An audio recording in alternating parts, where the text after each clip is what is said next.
What did you guys think of this movie anyway? Sucked. So I hated it. Weak. Disqualified. All right, you're not being cool. You're not cool, man. Just another movie for the blue pill, gynocentric world. Whoa. Get the fuck out of here with that line. What the fuck was that? That like took me right out of the movie. Just a bunch of beta chumps. Yeah, it's very one note so much of the time. God, Jesus Christ. Covered the whole movie. Hey, everybody. Welcome to Raised by Video with your hosts, the Doggett brothers. There are four of us, four Doggetts. My name is Andrew, and I'm joined by Daniel, Matthew, and Stuart. Say hi, guys. Hello. What's up? Hi, everybody. We are 4 out of 5 brothers, and we were raised by video. Not that our parents weren't present, but movies are a great part of our lives, like you, the listener, I'm sure, which is why you tune in. Tell your friends. Yeah. So we are here to save the day and to spoil Mission Impossible 7 Dead Reckoning Part 1 for you if you haven't seen it yet. And if you have seen it, then joke along with us. Send us your dick jokes and your fart jokes, please. And we'll put them in the episode for the small price of $100 million. Per joke. No taint jokes, though, because that's my thing. Stuart has taint jokes. Stuart has copyrighted every taint joke there has ever been, so you can't say them. And if you do, you owe him money. That's right. And you have to tickle his taint. Man, the taint royalties are really rolling in. Tell you He what. tickles the taint royalties as they roll in. He tickles the taint with his tongue. Oh, do I? There's a lot of alliteration going on in this episode already. You bet your titties there is. Wait. Tantalizing didn't taint really work. tickler, they call me. No, that's Tom Cruise. So if you guys have never been on this show before, welcome. Hope you It's enjoy disgusting. it. It's kind of gross. We have elementary school levels of humor. But, you know, Nuh-uh. sometimes Daniel has some good insights, actual technical insights on films. He's the only one. But the rest of us just sort of, Not the rest of you heathens, yeah, We're just reprobates, idiots. and your jokes. Common idiots. just toilet humor. That's our thing. Plus movies, and we love movies. And what we do on each episode is we talk about a movie, one per episode. And this episode, as I said, we're talking about MI7 Dead Reckoning, starring Tom Cruise. Klepto reckoning. Lots of pickpocketing in this movie. They're just chasing a thief for half the movie. Okay, I'm sorry. Go ahead. If you haven't seen the movie yet, Daniel just spoiled the whole entire thing for you. You literally know the end now. Half of it. The first half. The second Guess half. what? It's impossible. The mission is impossible. No, I just Yeah, ruined I the don't even rest. know why we watch these. Yeah, it's just always a failure.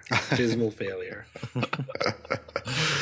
So this show, this Raised by Video, it's a farce, it's a comedy, and despite what you may hear, there is no hate in our hearts for any directors, actors, films, staff, nobody like that. We are usually, always, probably, most likely just kidding around. We're hard on a lot of people. That's why we're the hard boys, you know, among other anatomical reasons. But you know, we're hard on people, and but it's fake. Yeah, exactly. Abs, biceps. Definitely not Taints. skulls. Just a quick little disclaimer: relatives, employers, friends, family. Well, some friends are welcome, but you know, most of our people who know us as polite young gentlemen probably should get off of this podcast right now, because you won't like what you hear. It's going to ruin your vision of us. This is not for you.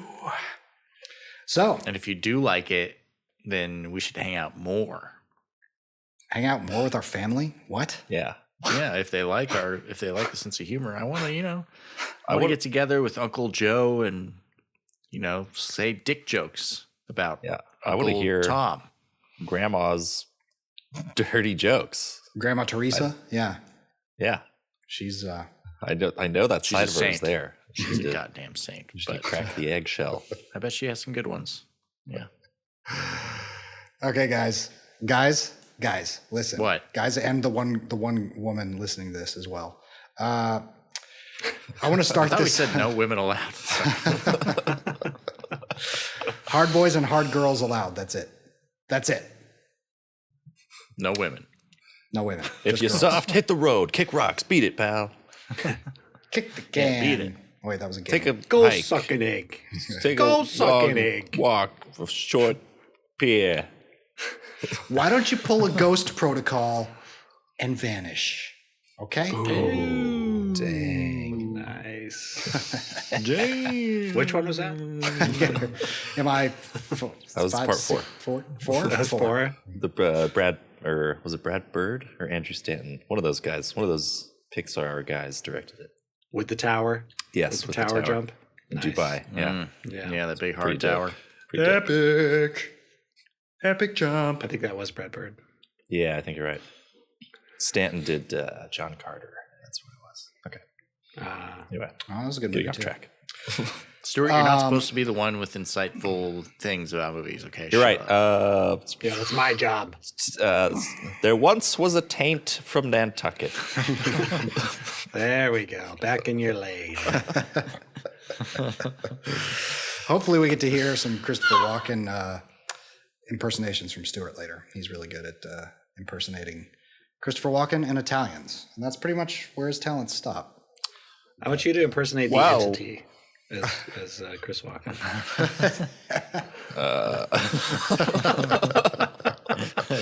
Let me workshop that one. Never a little bit. says anything.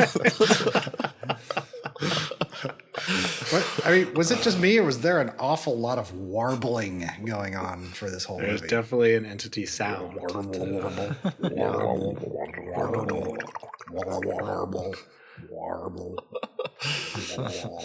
There was warbling, trilling, warbling. I have things to say about that. Trilling but, and I don't wanna wobbling. ruin anything. Yeah. Oh, yeah. Well, you know, it's a major part of the sound piece of this film. Yes.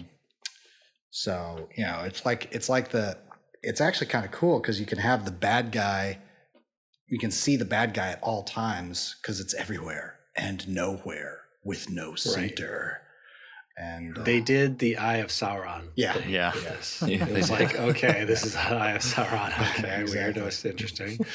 But it's blue. It's not blue orange, it's this time, and it's digital. It's blue and made out of the Matrix. Right, right. Wait, I thought it was a mouth. Oh, man. I was way off. Get your dick out of the entity hole. It's like one of those sandworm popcorn buckets. That's what I thought it was. I thought it was a sushi glory hole. I mean, if that's the apocalypse, if that's the kind of apocalypse we're headed for, I'm okay with it. Not bad. Not bad. Yeah, fighting for our last resources, the air, the water that we breathe. Yeah, if it looks like a sushi glory hole, I'm in. You know, Yeah. sounds cool. Literally. The spicy tuna, the eel. You Precious hope. resources. You would hope. Yes. You hope, yes. So, real quick, I just want to start this off with a 1-star review. I got a couple of sorry. I had Claude AI write me 2 5-star reviews and 2 1-star reviews, and I want to do those later at the end of the episode. But right now, I want to read 1 1-star review and 1 5-star review that I found on Rotten Tomatoes. Okay. So the 1-star review is from Travis F. Here it is. It's pretty short. Are you kidding me? ... I was in it till the end. The only person that I liked in the last 2 movies ... You did it wrong. Boo, Tom ... Also, we get it that you can run and do your own stunts ... Literally no one cares. Calm down and stop trying to prove something to whoever ... We all got you. Can we close this ... Question mark. Weird. You prompted AI to write that? No. This was real. This is real. Oh, okay. The AI reviews will come. The AI reviews will come at the end of this episode. I see. This is real. Yeah. No wonder I even agree AI with would you be. 100%. Only the world's most powerful AI could write something of that Right. Right. precision. Okay. Here's a great 5-star review that I found. It's by Daryl D. 5 stars. Daryl, my boy Daryl. Ethan still a world-class sprinter. Yeah. That's the whole review.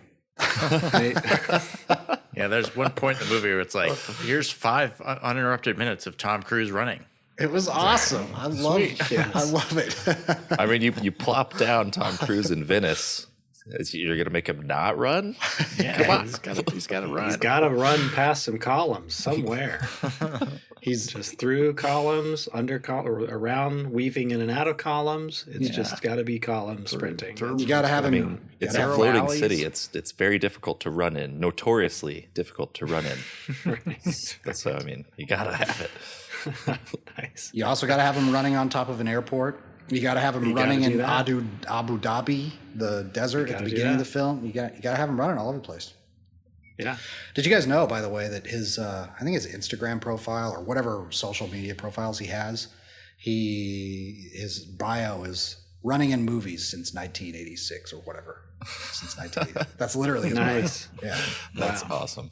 And he runs in a lot of his movies. So yeah. That's true. Nearly all of them, I think. Jerry Maguire ran in and out of every scene. I remember when he sprinted up, kicked down the door. He had that whole spiel, and then Renee Zellweger was like, "You had me at hello," and then he ran off. And he ran away with the kid. Show me the money. He was trying out to be a football player, so that's what the whole movie was about. Respect the cock.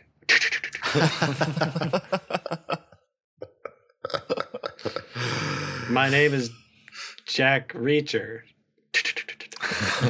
I think he ran in Jack Reacher.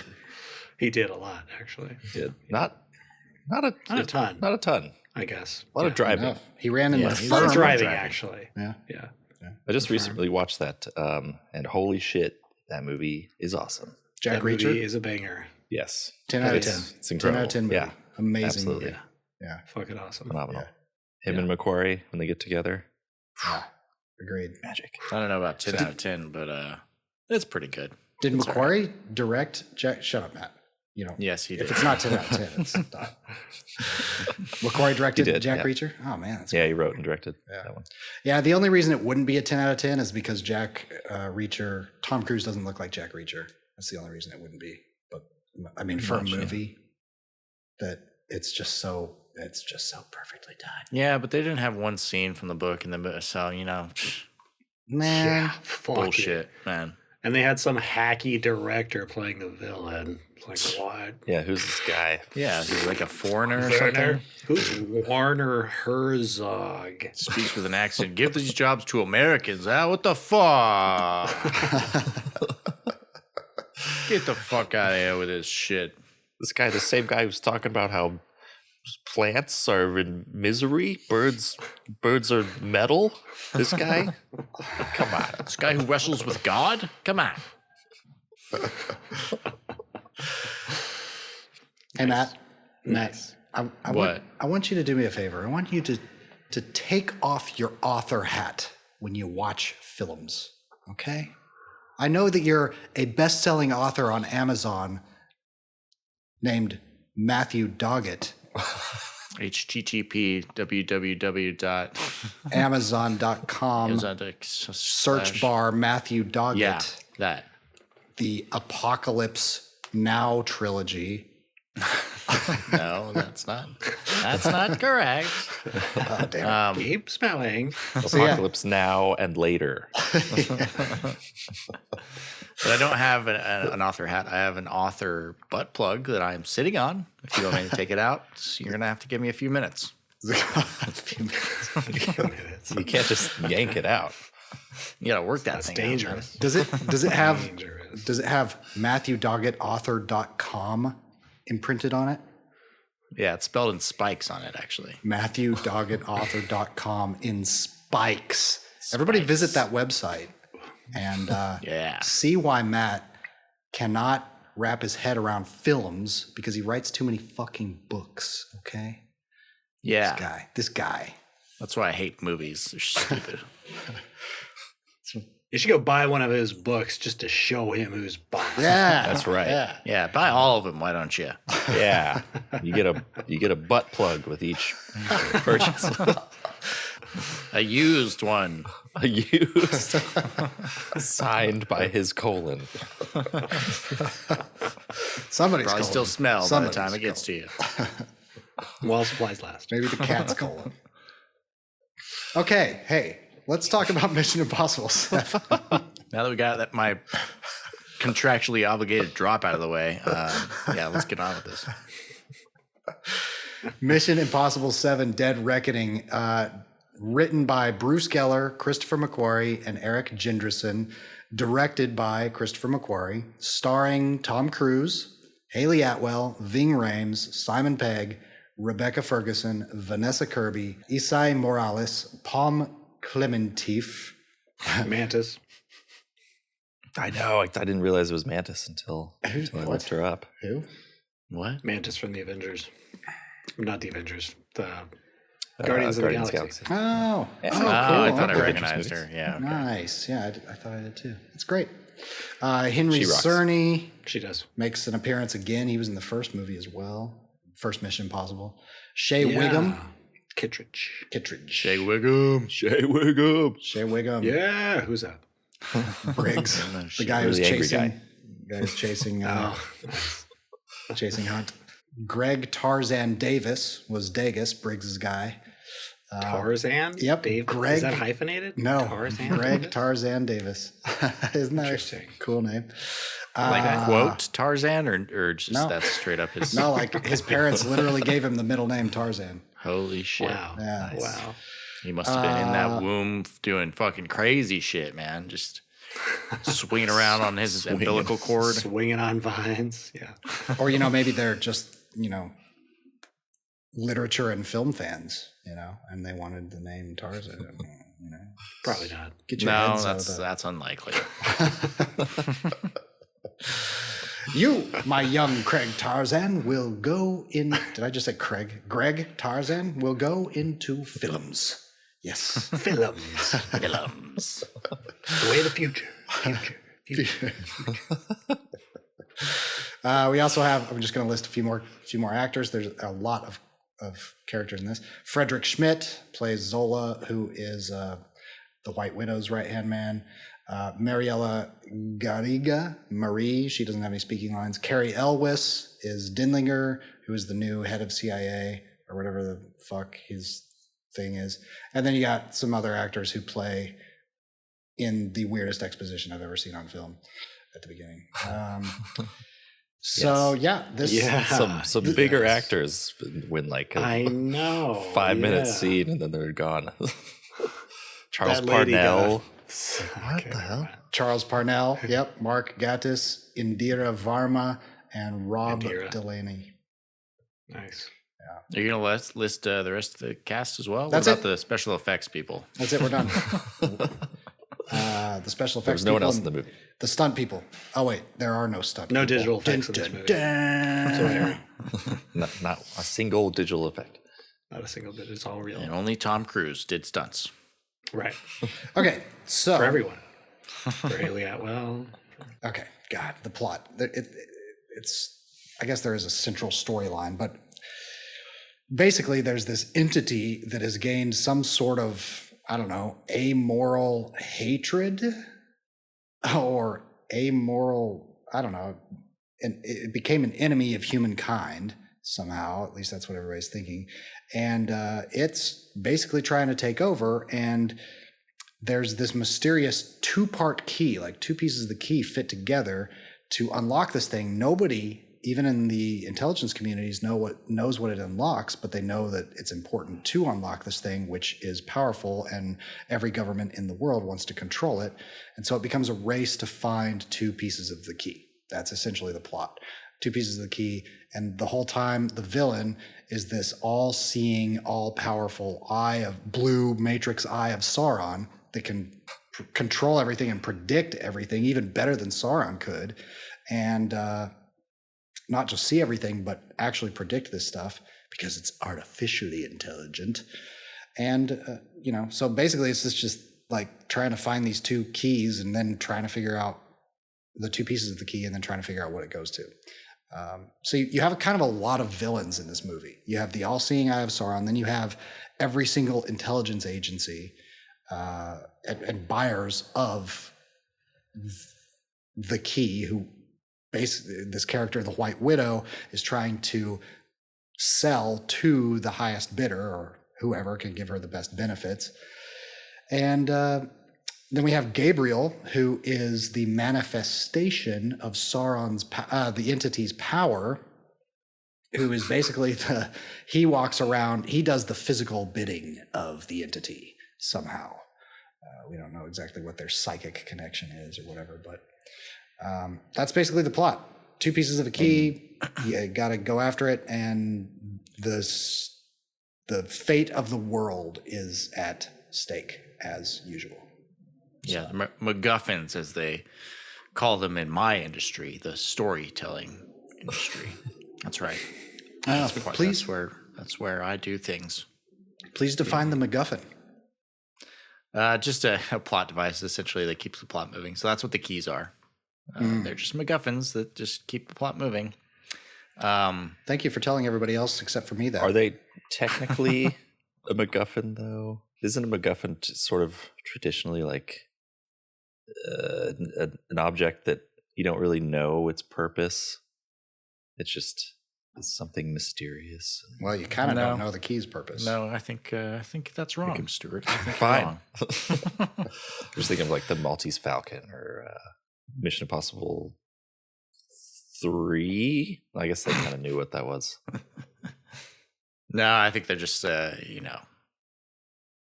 mean, this in this case, the MacGuffin is central to the plot element because it's it will unlock something that they don't know what it is. But I think it still falls under the term MacGuffin. What do you think, Daniel? You're a guy who knows stuff. I don't know anything about this. No, it's typically an object of some kind that I don't know. I don't want to have like a definition. I always associate it with Alfred Hitchcock for some reason because he was a firm believer in some sort of object that drives the plot forward. Often it's something you don't know anything about. Like there's a MacGuffin in Pulp Fiction. You never know what it is. It's just a orange glow coming from a briefcase. But the whole movie, a lot of the movie centers around that. But typically just something that everyone's after. Often, I don't know, kind of vacuous or mundane in and of itself, but important. Wikipedia says a MacGuffin is an object, device, or event that is necessary to the plot and the motivation of the characters. Well, there you go. That would definitely be the keys. The keys. Yeah, they're not necessarily a bad or a good thing. It's just they're a storytelling device that only hack writers use. Well, call me Mr. Magoo. You're Mr. Magoo, Stuart. Shut up, Mr. Magoo. You can't see anything. You keep bumping into stuff. Wow, what did I just bump? Oh, dear me. Do so now. Do it slowly. Bill Paxton? Yeah, so this key shuts down the AI. Is like a thing that people don't know what it does, but I forget when they figure it out. But we know from the opening scene, which only made me want to watch Hunt for Red October. Yeah, I was going to say that. I was like, great homage to Hunt for Red October. Right, it really was. Beginning. Yeah, it was. Because it starts, the dialogue of the film starts in Russian and then smoothly transitions to English, which was when I saw Hunt for Red October when I was a kid, it blew my mind when that happened. I'm like, that is genius. Why don't they do that for all non-English speaking every foreign film? Yeah, exactly. I was like, that's the coolest thing I've ever heard. I would love it. It was a great homage. Loved it. The only thing I didn't like about this one is that the captain didn't have a Scottish accent for some reason.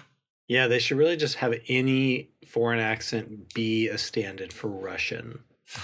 Yeah, for sure. Yeah. Any foreign accent at all. Yeah. Right. But did you guys notice that, first of all, did you notice where they were? They were somewhere in the Bering Sea, right? But did you notice what the submarine looked like? I mean, pretty soon the Bering Sea is going to be bearing some children because that torpedo hit the G spot. You know what I'm saying? Edit this out. It's shaped like a dick. That's the joke. Edit this Shaped out. like a dick. Edit. Bearing. Okay. Oh, I get it. Oh. The key is like a smaller penis that goes inside the larger penis of the submarine. Wait, It's that all is about penises. Man, this movie is all about penises. Can that submarine even feel You know, anything in that huge You're sea? not wrong. Who cares as long as the submarine gets off, you know? It exploded, so I think it got off and it released its little soldiers into Little the semen into fluid. I love how they keep the AI thing in like a spherical room. That's so Mission Impossible. It's like, Oh, okay, there's not room on a submarine for a room like that. But okay, we're in fantasy world already. But I see where we are. Looks Yeah. cool as Fucking hell, though. AI. Right off the bat, I'm like, this is about fucking AI. God damn it. This movie is really about the dangers of AI in the hands of boomers. It is. Yes. Like, wait, what's it doing? I didn't press anything. How do you turn the volume up? Why is it trying to take over the world? Does it need my bank account number? Right. Exactly. So They're it's gonna really just kill a us all. metaphor for data harvesting? I just keep taking pictures of myself. What's going on? So they called it an active learning defense system is what it was called in the first scene.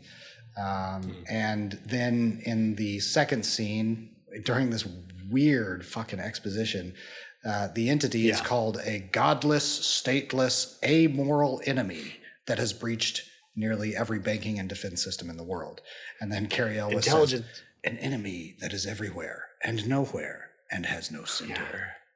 Right. Well, don't we find out? So the guys on the submarine had an active learning defense system, but the entity hacked into that defense system. Is what Oh, is that what happened? I was gathered. unclear about it. I'm like, how I the think fuck did so. this entity get Yeah. out of the submarine? No, yeah, I think later, Okay, I got it. Mr. Carriel was Mr. Dread Pirate Robertson. Roberts. Tells us. Roberts, Robertson. excuse me. Robinson Crusoe. Dread Pirate Robertson Crusoe. Christopher Jack Roberts. Robinson. The Dread Pirate Christopher Skellingtons. Robbins. Yeah, he's basically saying that. I think it was the United States created the AI that eventually evolved into the entity. Of course they did. Yeah, because they fucking would. Idiots. But yeah, so it And basically then- hacked into their defense system and tricked it into blowing up its submarine. Itself. It's I like that Yeah. part because they're like, well, what? We're not stopping it. It's like, oh, hit the big red button harder. That's gonna work, you know. Just slapping it silly. I guess that's the only thing you can do, you know, when a torpedo's gone rogue on you. You just slap the button. You're like, well, there's nothing else we can do. it took them by surprise. There was no time for evasive maneuvers. Fair enough. So right after that, which was the first scene of the movie, the second scene of the movie is Denlinger, that's easier to say, he says, so what are we dealing with? And then we have, as I've said like 3 or 4 times, one of the weirdest expositions, like a weirdest briefing I've ever seen. It's awful. Yeah. They're like, it's a room full of people finishing each other's sentences. Yeah, completing each thought And- on cue, like they Yeah, fucking rehearsed Weird a camera dance or angles something. and- Yeah, canted angles, a lot of Dutch angles here. Yeah, which Yeah. some of that is cool, and it's kind of opens an homage, I think, to the first one. Yeah, I have no problem with Dutch angles. Yeah, but in this scene, it's like it was weird. It definitely I feel like they're just took trying me to- out of it. Sorry, Stuart. The way it was delivered. Yeah. Yeah, it's like why would? Because they all represent different agencies. It's like NSA, Right. there's CIA, Kittredge is CIA, but Yeah, there's NRO, NSA, DIA, and JSOC. And one more, I think. But yeah, so there are like 5 people in the room. PTA. And all 5 of them are taking their turns like coordinated, rehearsed musical chairs, finishing each other's sentence. Everybody has one sentence, and the other person finishes the next one. Like it's unnatural. It's just it was Right. it was weird and And cheesy. you learn here that it's about Also, truth. It's about fake news. This movie's about combating fake news, and because there's this quote like how the top intelligence communities are in a fury making hard copies of quote fact positive knowledge centers. What the fuck are you talking about? The very truth as we know it. Truth as we know it. I mean, it's such a Hollywood concept of like AI. I like the idea of AI gone rogue. It was done well in 2001, A Space Odyssey, but it's really hard to do right without it appearing stupid. And this movie did not deliver. It was just okay. We got to combat fake news, which is going to be controlled by a computer, and they even use the word "old think" at some point, a very Orwellian term later on in the movie. Yeah, so it was like, okay, these guys just broke into the literature. All right. Who is your daddy? Who's your daddy? Tom Cruise is your daddy. Tom Cruise is your daddy. Gonna treat you real good. Gonna treat you real nice. Who's that Ronnie? Who's that Ronnie? Tom Cruise is Ronnie. Tom Cruise is Ronnie. He runs real good. Yeah, he runs real nice.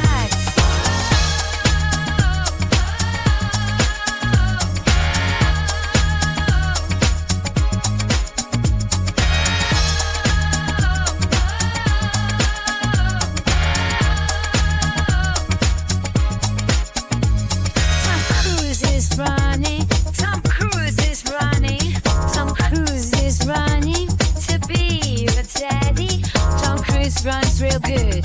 Tom Cruise runs real nice. Tom Cruise is running. Tom Cruise is running. Tom Cruise is running. So yeah, debriefing. Yeah. Cary Elwes miscast once again. I don't know why he keeps being cast as like a head of state security guy. Yeah, like really. A vaguely villainous person in charge of things. Totally not his wheelhouse, but I like Mr. Elwes. Me too. I do too. Yeah. And the concept of, truth being erased, it's interesting, but it's not super plausible here. Right. I think it takes a more systemic, long-term thing, like the American government is currently doing. Right. Bye-bye, Nice. TikTok. What's so funny is the American government had a hand, like it basically invented the internet to be a thing that is not centralized, and in order to distribute vulnerable assets across like an uncentralized space. And now this movie's like, this is horrible. I guess they wanted to do something different than have another villain trying to take over the world type of thing, but that's exactly still what they did here anyway.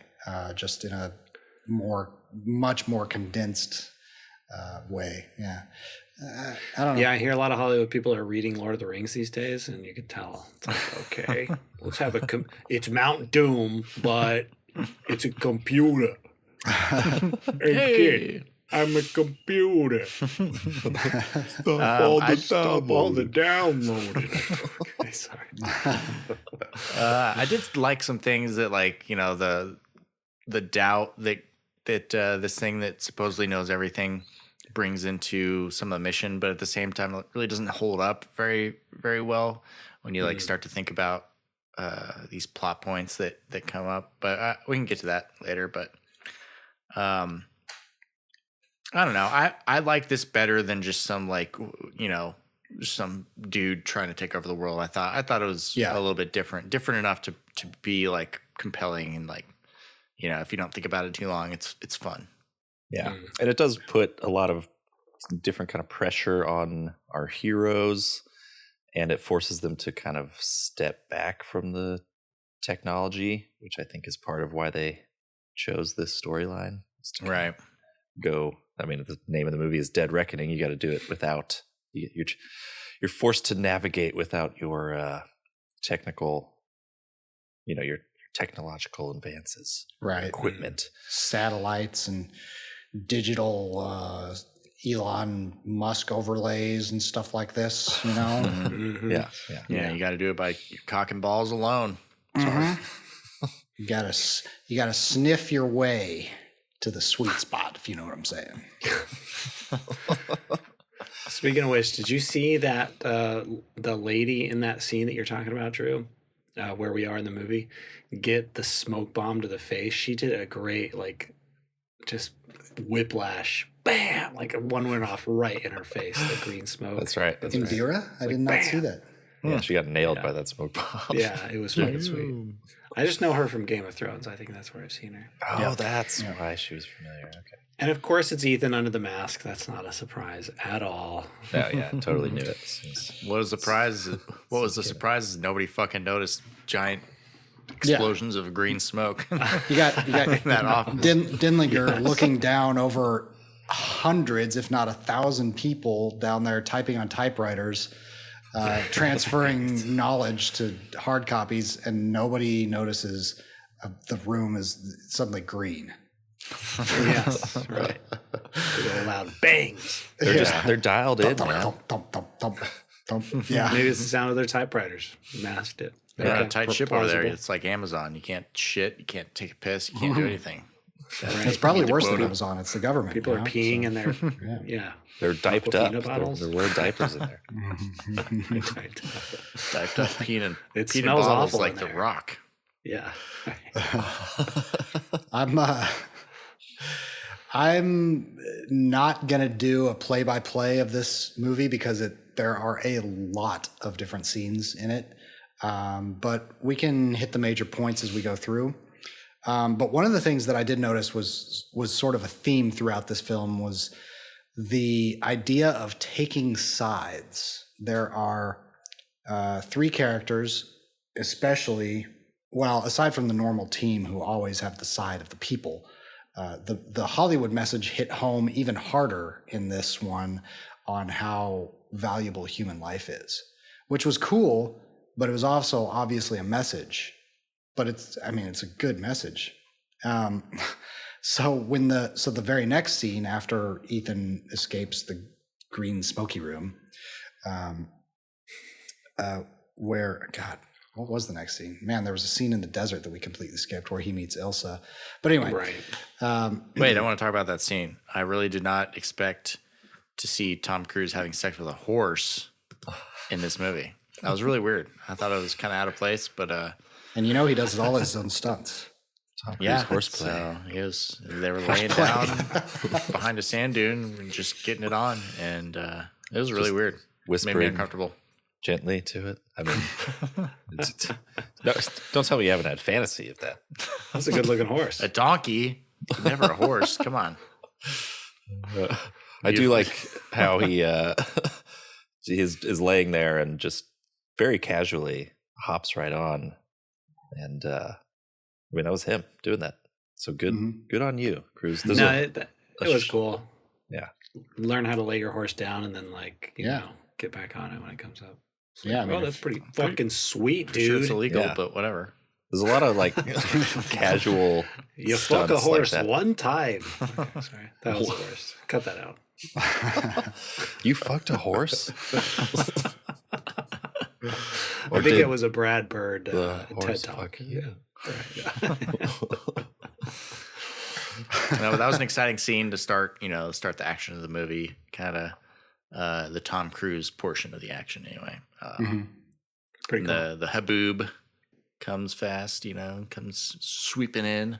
What? The what? The Comes CGI haboob slips its nipple out right on time. What? Tell me more. Is this when we met Hayley Atwell? Great. Is that what we're talking about? No. This is where Talking we about met, the sandstorm. It's called a haboob. Habib. Habib. I learn something every day. Mhm. Maybe I just hear what I want to hear. Oh, so this was like the fourth scene of the movie, wasn't it? Yeah, we're going backwards a little bit. So We Yeah. are going backwards. Because the I first, like how he takes his goggles off in the sandstorm to see Elsa. It's I know. wow, Yeah. oh shit. I know, he's Oh, not- it's- my Not eyes, squinting or fuck. anything. His Right. hands swirling around. actually, I think there is a reason for that because I was like, what the fuck is he doing? But it was probably to show her that he's a friendly and not an enemy. So she would recognize him. Because a little bit later she wakes up. Yeah. Maybe. He thought she was dead though. Yeah. He knows her better than that. You know? They're like soulmates. But doesn't she like attack him as soon as she wakes up? Right. He's Yeah. like, it's me. Yeah. She didn't look. Right. She didn't look. He's like, oh, well, shouldn't have taken off my mask and goggles. God damn it. Yeah. I think he took it off so that we can watch him act and Yes. That's and totally communicate the what it was story really for. beats.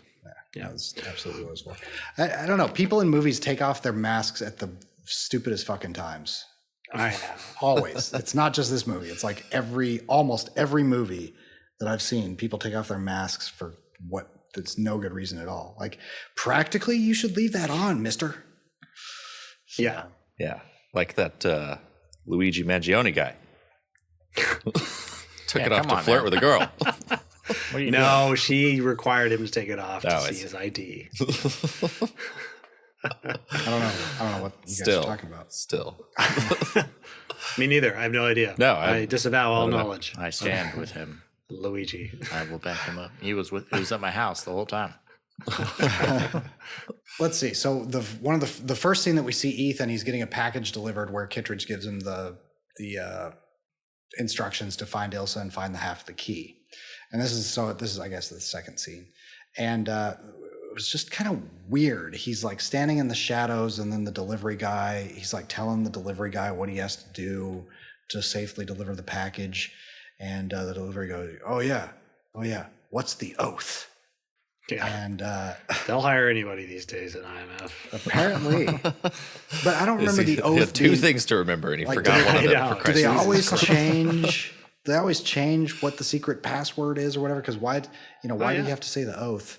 So the oath was, "We live in the shadows for those we care about and those we will never know," or something like that. And it was delivered with, I don't know, it was like Tom Cruise is a A-list actor, but the delivery was kind of like, it was the writing that made it so. It's the writing Ugh. in this movie. So- It's ridiculous. Correct me if I'm wrong, but this was never a thing in previous movies, right? Like, No, We never- it wasn't.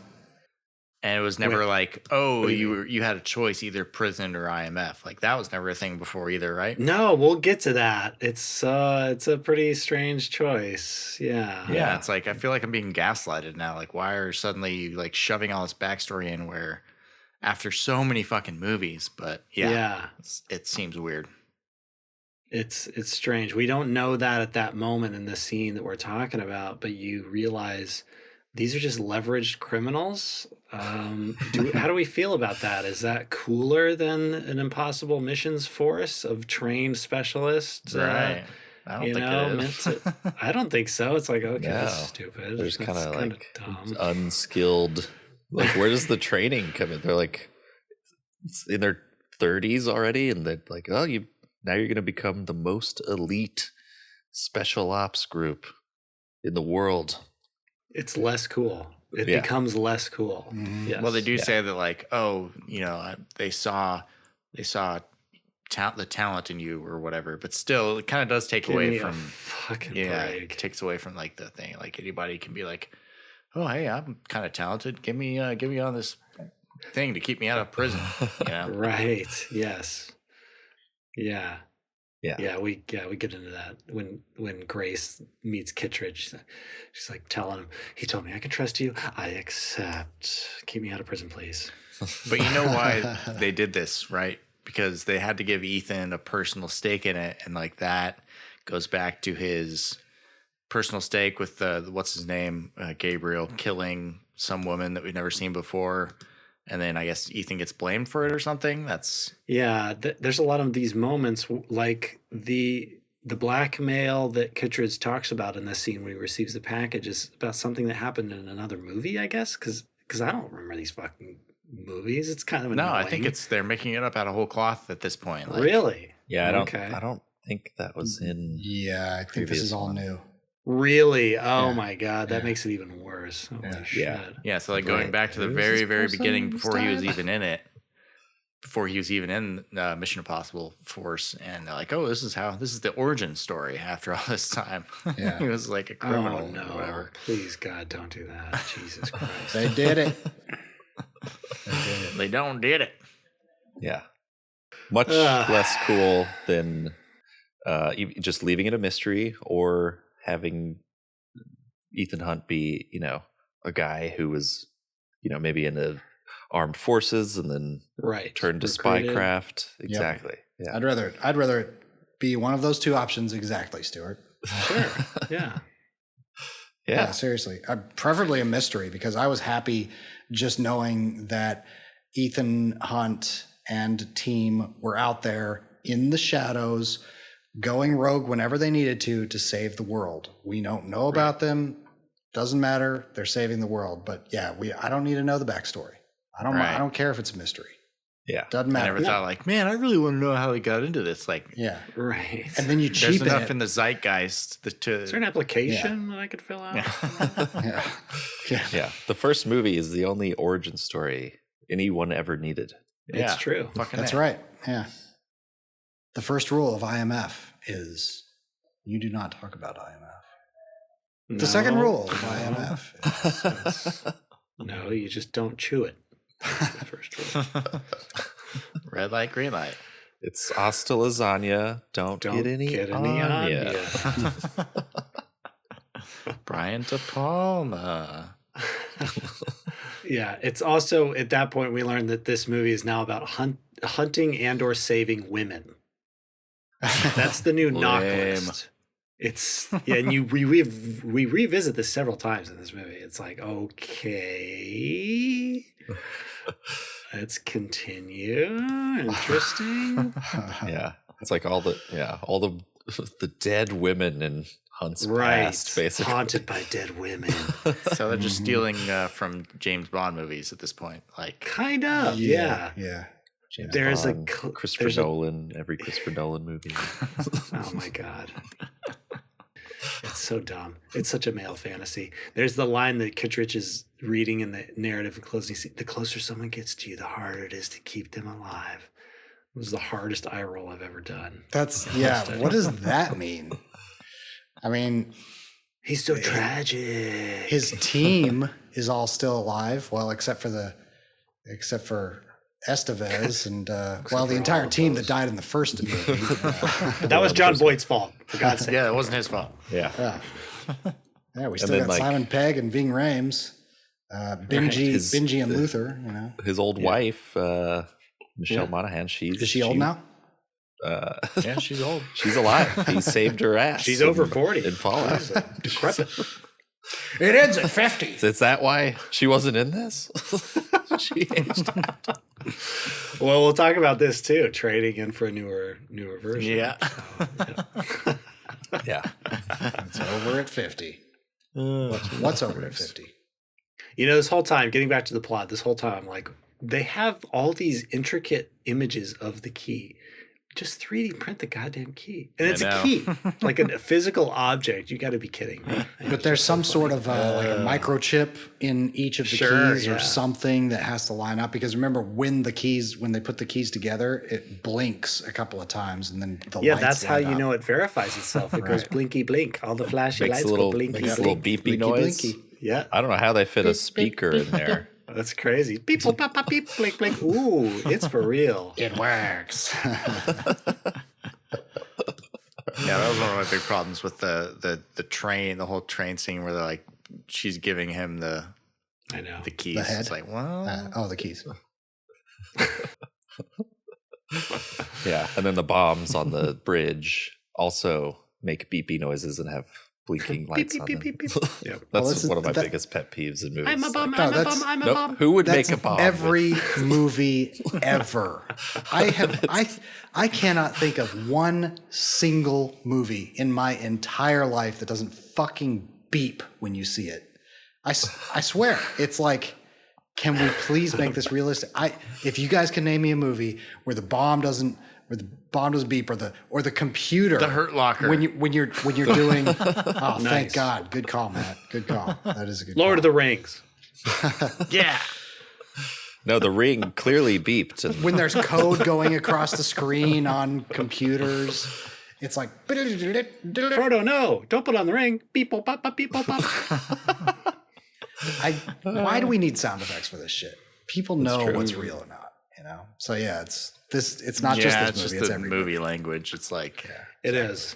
Yeah. Exactly. yeah. you And expect specifically these for this things. genre, which again we can get into later, but So we start off with Ethan giving the oath.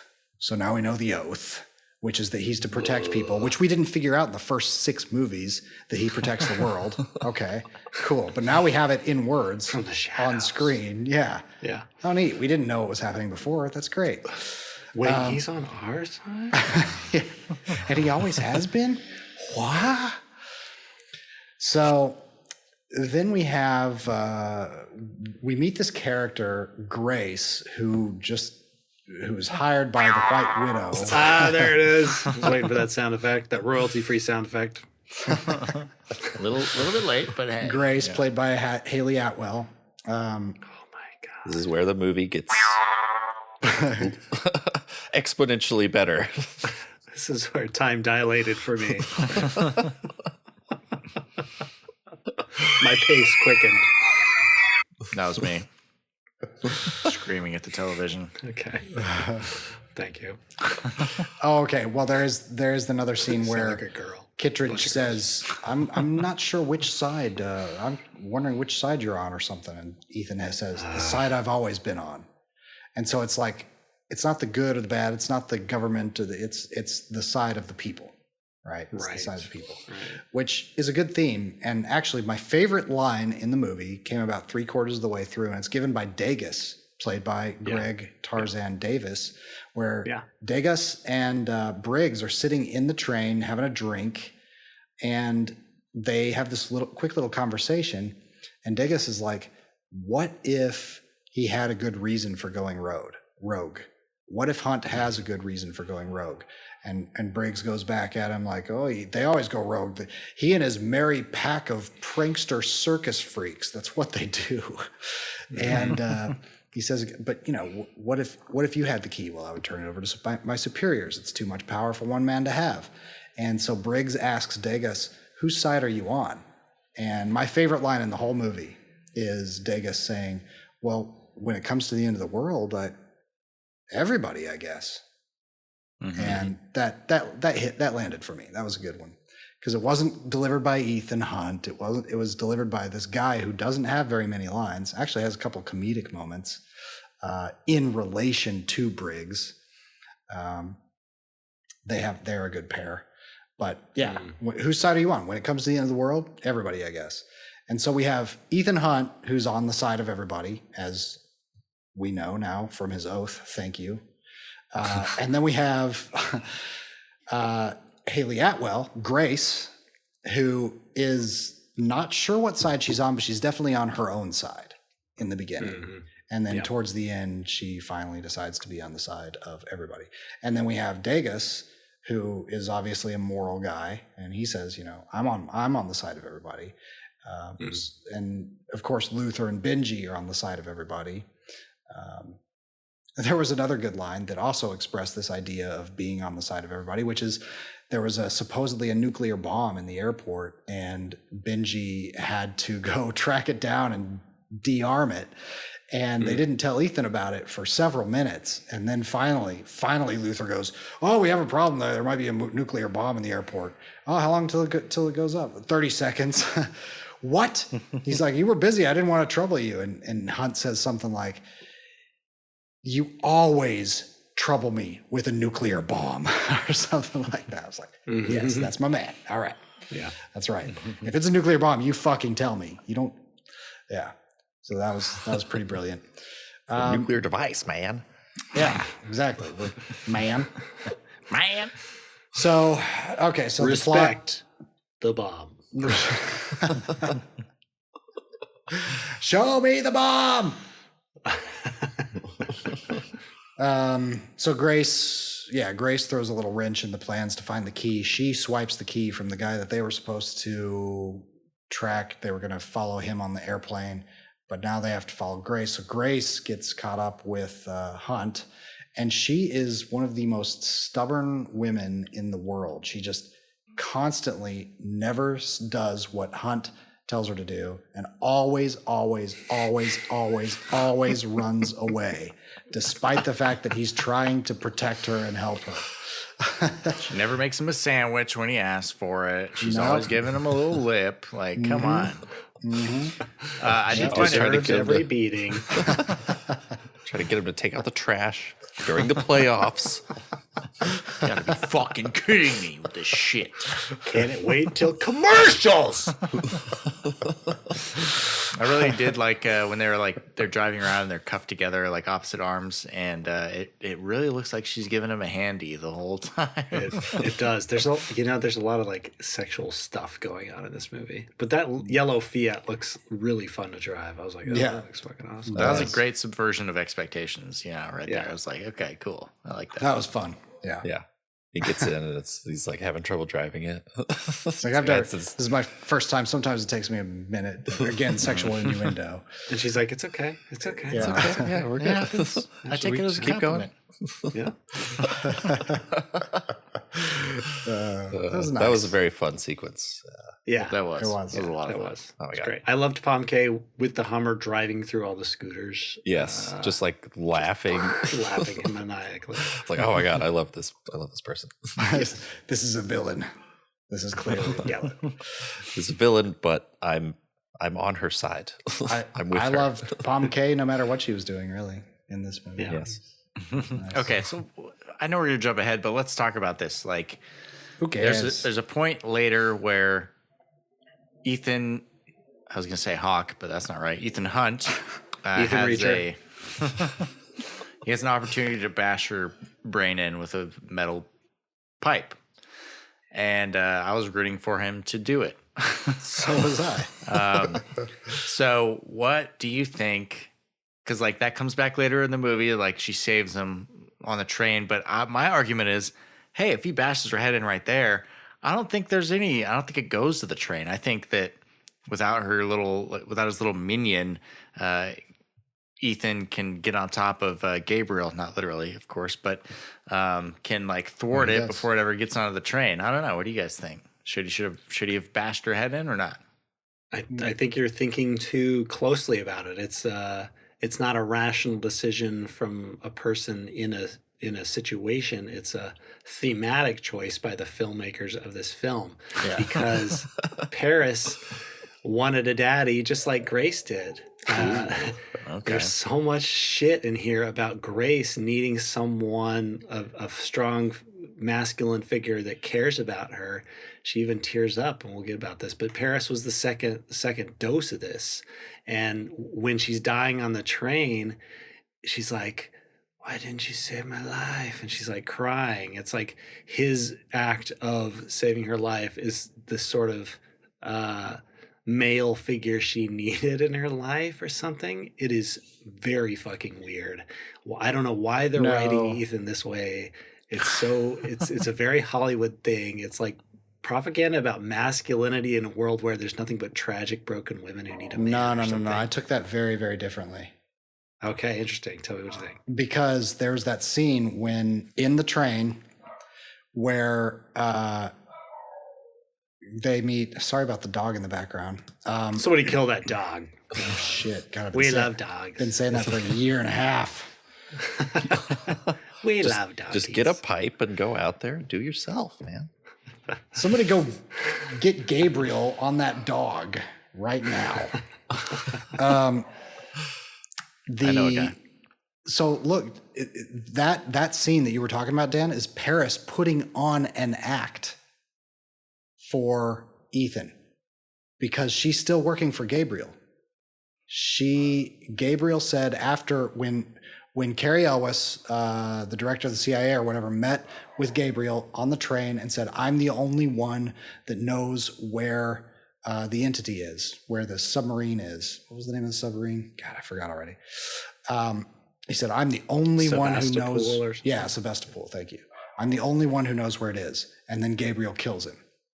So now Gabriel is maybe the only one who on the planet who knows where it is. And then right after that, he says, he shoots Paris and says, you will betray us. You will tell Ethan everything you know and basically trick him into believing that you are on his side now, but you still work for me. So it was a setup. Like Gabriel ordered Paris to do that. He shot her, fatally wounded her, or mortally wounded her. No, not fatally. He stabbed her. Stabbed her, didn't Did he shoot stab her? Yeah. Yeah. Oh, he There's a shot knife her. sticking out of her. Yeah. And he told She her shot to do at that. him, but yeah. So she's following orders. She's not saying, "Why did you save me?" That's her playing a double agent on Ethan. He said, because she heard him say that where it was, the Sevastopol. So I interpreted it as, I don't want anyone else to know this, so I'm going to kill you. I interpreted it as he thought she was dead. Yeah. okay. I interpreted that too as like, you've heard this now, and because he spared your life, you're going to betray me. Right. He knew that he had like lost her allegiance already because Right. Hunt didn't. He was probably counting on Hunt to kill her, and he didn't. I see. Okay, so I thought that he was giving her orders. You like when he said, "You will betray us." That was him saying, "I order you to betray us." No, that's not what I betray got me. out of it either. But Okay, interesting. I can So see it's that. 3 It against was 1. very quick. God damn it! It was very quick and yeah, very fast scene. There's a lot. He says like a lot is like turning around to kill her or whatever. But yeah, at the end, I didn't think she was faking or anything. Like she's dying there, and oh, I mean, But okay. they She says, say, "Good luck." "We have to a pulse. him," We have was a her pulse. last words. Yeah. Oh yeah, that's true. She did. But if she thinks it's her last words, that she's gonna be like, "Oh, good luck to you." Like, what the fuck? I don't know. That just bothers me when like two characters that like barely know each other, and she's like, if I'm dying, I'm gonna be concerned about my ass. You know what I'm saying? I think that's human nature. So being like, "Oh, good luck to you." This was the power of his daddy energy, was that he was able to just absolutely make her, it just shattered her world, and she was just able to, and also we've seen good luck before. It was the final code for, what's his the name? nuclear To break the device. Yeah, nuclear device, Nuclear right? device, So I man. feel like it's going to come into play in part 2. Yeah, but I mean, how can you really know a person that well to know what they're gonna say to a stranger? No, when it's they're the whole fucking dying? concept is ridiculous. This whole movie's is basically Eagle Eye. Okay, it's AI. It can like do every single iteration Outcome, of the yeah. future outcome. Yes, and Right. so it's like, okay, this is already fucking stupid. Just the idea that Gabriel like falls backward off a train blindly, I know. according to a stopwatch on his wrist. Like, You wouldn't like it's look. like, oh, hey, that's so dumb. It's like It's very easy to miss that, even with very precise timing. Right. And also while we're on this subject, I thought that like the impossible mission force was Impossible like mission.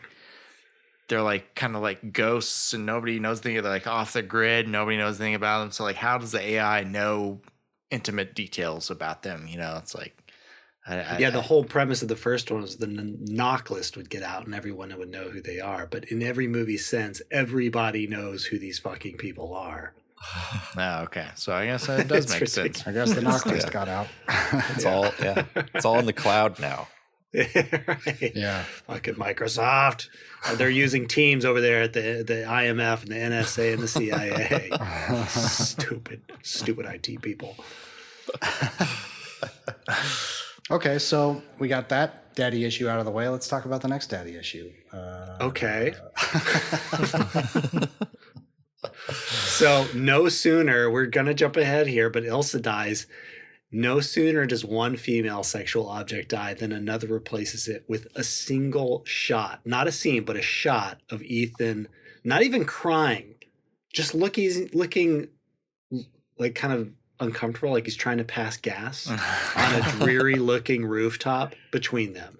Like Ilsa dies, he's on a rooftop looking like he's passing gas, and then it cuts to him basically recruiting Grace, and she's the new one. She's got a new piece of ass, man. She's younger, she's hotter, she's supposedly limber from what I hear. I don't know. Right. And there's this moment where he asks her, I think it may be on the train, not before they have to climb the kitchen car, but he's like, are you okay? She's like, are you okay? And he's like, are you okay? And there's a moment, they take a deliberate moment where she tears up, and it's like, he cares. And he's like, who's your daddy? He says, who's your daddy? No. It's such a strange fucking masculine it's such a strange masculine fantasy. And then the sequence where they're climbing up the train while it was like hanging off the edge of the cliff, that was very sexual to me as well. They're like, there's like hot stuff splashing out, hot grease splashing out of the fryers. There's some flames. That seems hilarious. Close, awkward, struggling. There's one point where she's like, it's on fire, and it's a shot from like her crotch, and it's like looking up at her, and then the next shot is him on top of her, literally on top of her with like having put out the fire with a blanket, and they're doing like missionary. It was the weirdest fucking thing. I was like, what am I watching right now? This movie is I don't know. It was like, this scene is designed so that Tom Cruise can grow up Hayley Atwell. But I don't know. I don't know. I didn't get that out of that scene, but I did think it was funny. It was like, oh, there's oil, and then there's fire, and then there's like sharp knives there, and then there's like Some a dirty rag, and like slips on the mustard, and he has a banana peel. Watch out! Wouldn't all that stuff normally be in a kitchen? I mean, that's where it's kept. yeah, it's just Yes, but would it all attack them like they had minds of their own? I mean, it was all falling. The train car was falling. I know. Yeah. I mean, Yeah, like it's just logically, silly. yes, but psychologically, it felt like this is where they have their first awkward sexual experience or something. Like it was a joke that the writers had or So something. the fryer oil is like the lube. Maybe. It's that All kind of I lube could that think about heats when I up with skin-to-skin contact. Yeah. Right. All I could think about with the fryer oil was, don't fucking touch it like that. That's horrible shit. Yeah, we know that from Trap. Yeah, right. I think just having Hayley Atwell in the movie got my mind very sexual. So basically, you wanted to be her daddy. Right, yes. No, but that is almost objectively a theme here about him saving women. That is absolutely a theme. Well, that's in this pretty much movie. every Yeah, movie for in this sure. genre. You No, know? not Well, like the first no. one is about a fucking knock list, and it was about an impossible mission. But this franchise has shifted into something very, very different. I Yeah, think, over time. after MI3, I think MI3 it's always been focused on women, sort of. Yeah. Yeah. Well, I more mean, if so. you read any like spy Maybe novels or MI2 like as watch well. any spy movies, there's always a woman, and the guy usually saves her, and like, you know, it's nothing new. Like the Bourne movies, that's a recurring theme. The James Bond movies, he's like putting his dick in their mouths on screen. Oh, I'm not saying that's new. It's new or it's old or anything like that. It just I think it's unfortunate that that's what this has become. Yeah. I just don't find it surprising at all. Like it's kind of, you know, that's the way these things go, for better or for worse, you know, like that's, yeah. I mean, because mostly men are going to go see these movies, and that's the male fantasy for sure. Oh, totally agree. No, yeah, absolutely. That's not my fantasy. You know what they say? Smeck smells. I mean, wait a minute. Sex sells. That's what it is. Messed that one up. Going back to the sex smells. Sex. Sometimes it does. They don't talk about that. Start learning about it. Especially if you got ass play involved, man. That's why there's it really no smells. smell-o-vision for porno. Going back to the moment, the beat that you're talking about, Dan, where he asks, or she asks, "Are you okay?" And he asks, "Are you okay?" And she tears up. I kind of interpreted that as she's like the everyman, just like the normal person, so to speak. And she's like, no, I'm fucking not okay. This is insane. And he has a look like, yeah, I get it. This is extremely stressful, and you wouldn't, I deal with this shit all the time, but you're just experiencing it now. But we know Dan was watching the movie through a different set of rose-colored glasses. Zaddy glasses. I don't know. Maybe that's just like a naive me not reading into the psychosexual dynamics of the movie. No. I didn't interpret either of those things that you guys just said. I was just like, yeah, it was male female dynamic, but I didn't really see any daddy issues there. But again, I could have been just not reading it. It was just like, no, I mean, it's totally, people bring their own things to a movie, to art. Yeah, exactly. Yeah, you're always reacting with it. You're having an emotional, you're kind of pushing it, things you don't like, you push away. There's an emotional interaction. The thing itself stays the same, but it feels like it changes when you revisit it in different times and places because you're different and you can interact with it a little differently emotionally. So yeah, once we see Hayley Atwell, I think I'm just like, I don't care about any other plot in this movie whatsoever. I was playing. No, it's just whenever she or Palm or Vanessa Kirby, even Rebecca Ferguson, anytime any of them are on screen, sure. I kind of forget about the plot. No, but I guess I'm kind of joking. I think it's just overkill. I'm a huge fan of pulp, like spy novels and stuff, but it's very different. It's just not as.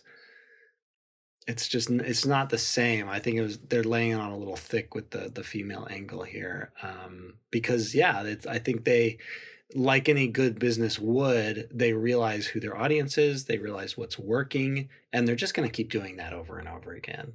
And it's just a personal thing where I'm like, okay, I wish you would just give me a fucking impossible mission, man.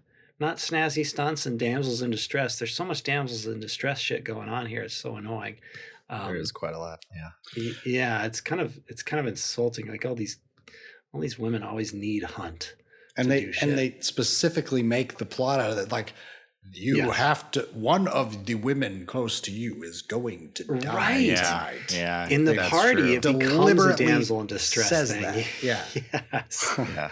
Yes. Personally, I was thinking, okay, kill Ilsa, whatever. The other one's younger, but that's me.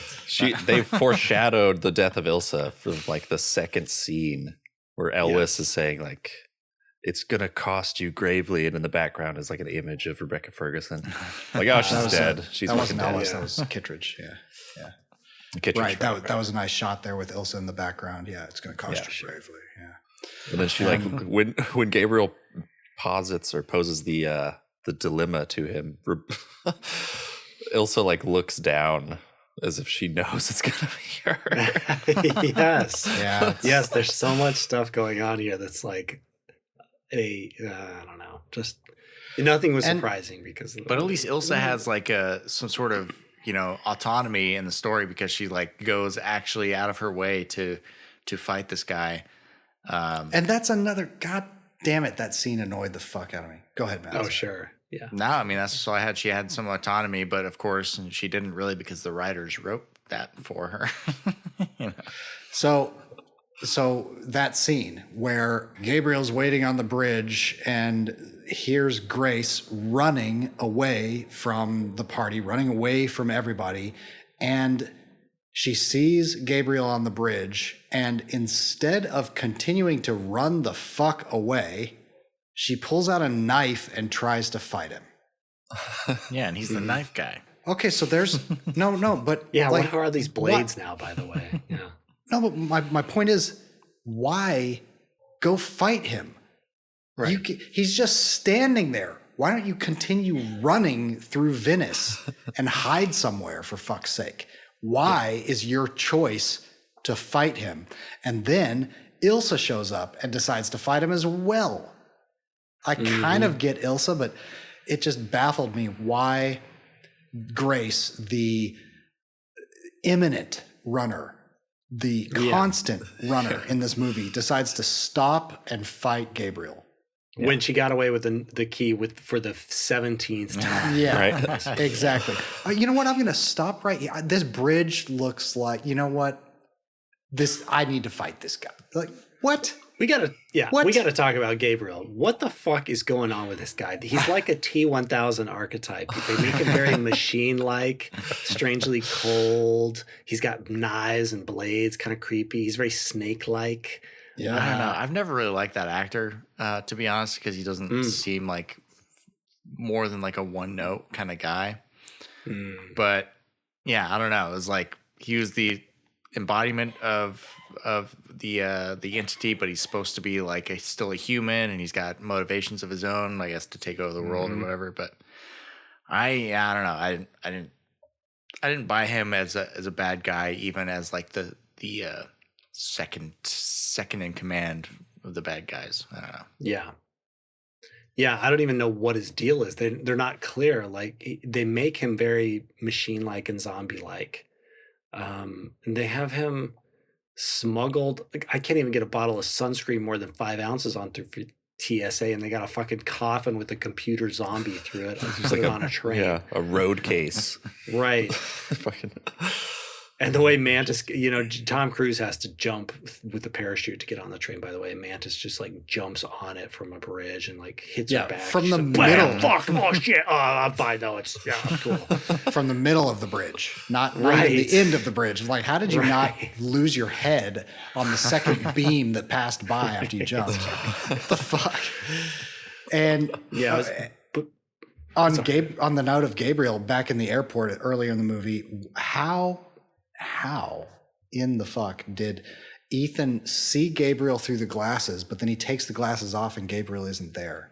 That Yeah, I didn't is understand that weird. either. Because if he's a physical person, how did he see him and then he's just suddenly gone? He ninja vanished. He ninja vanished.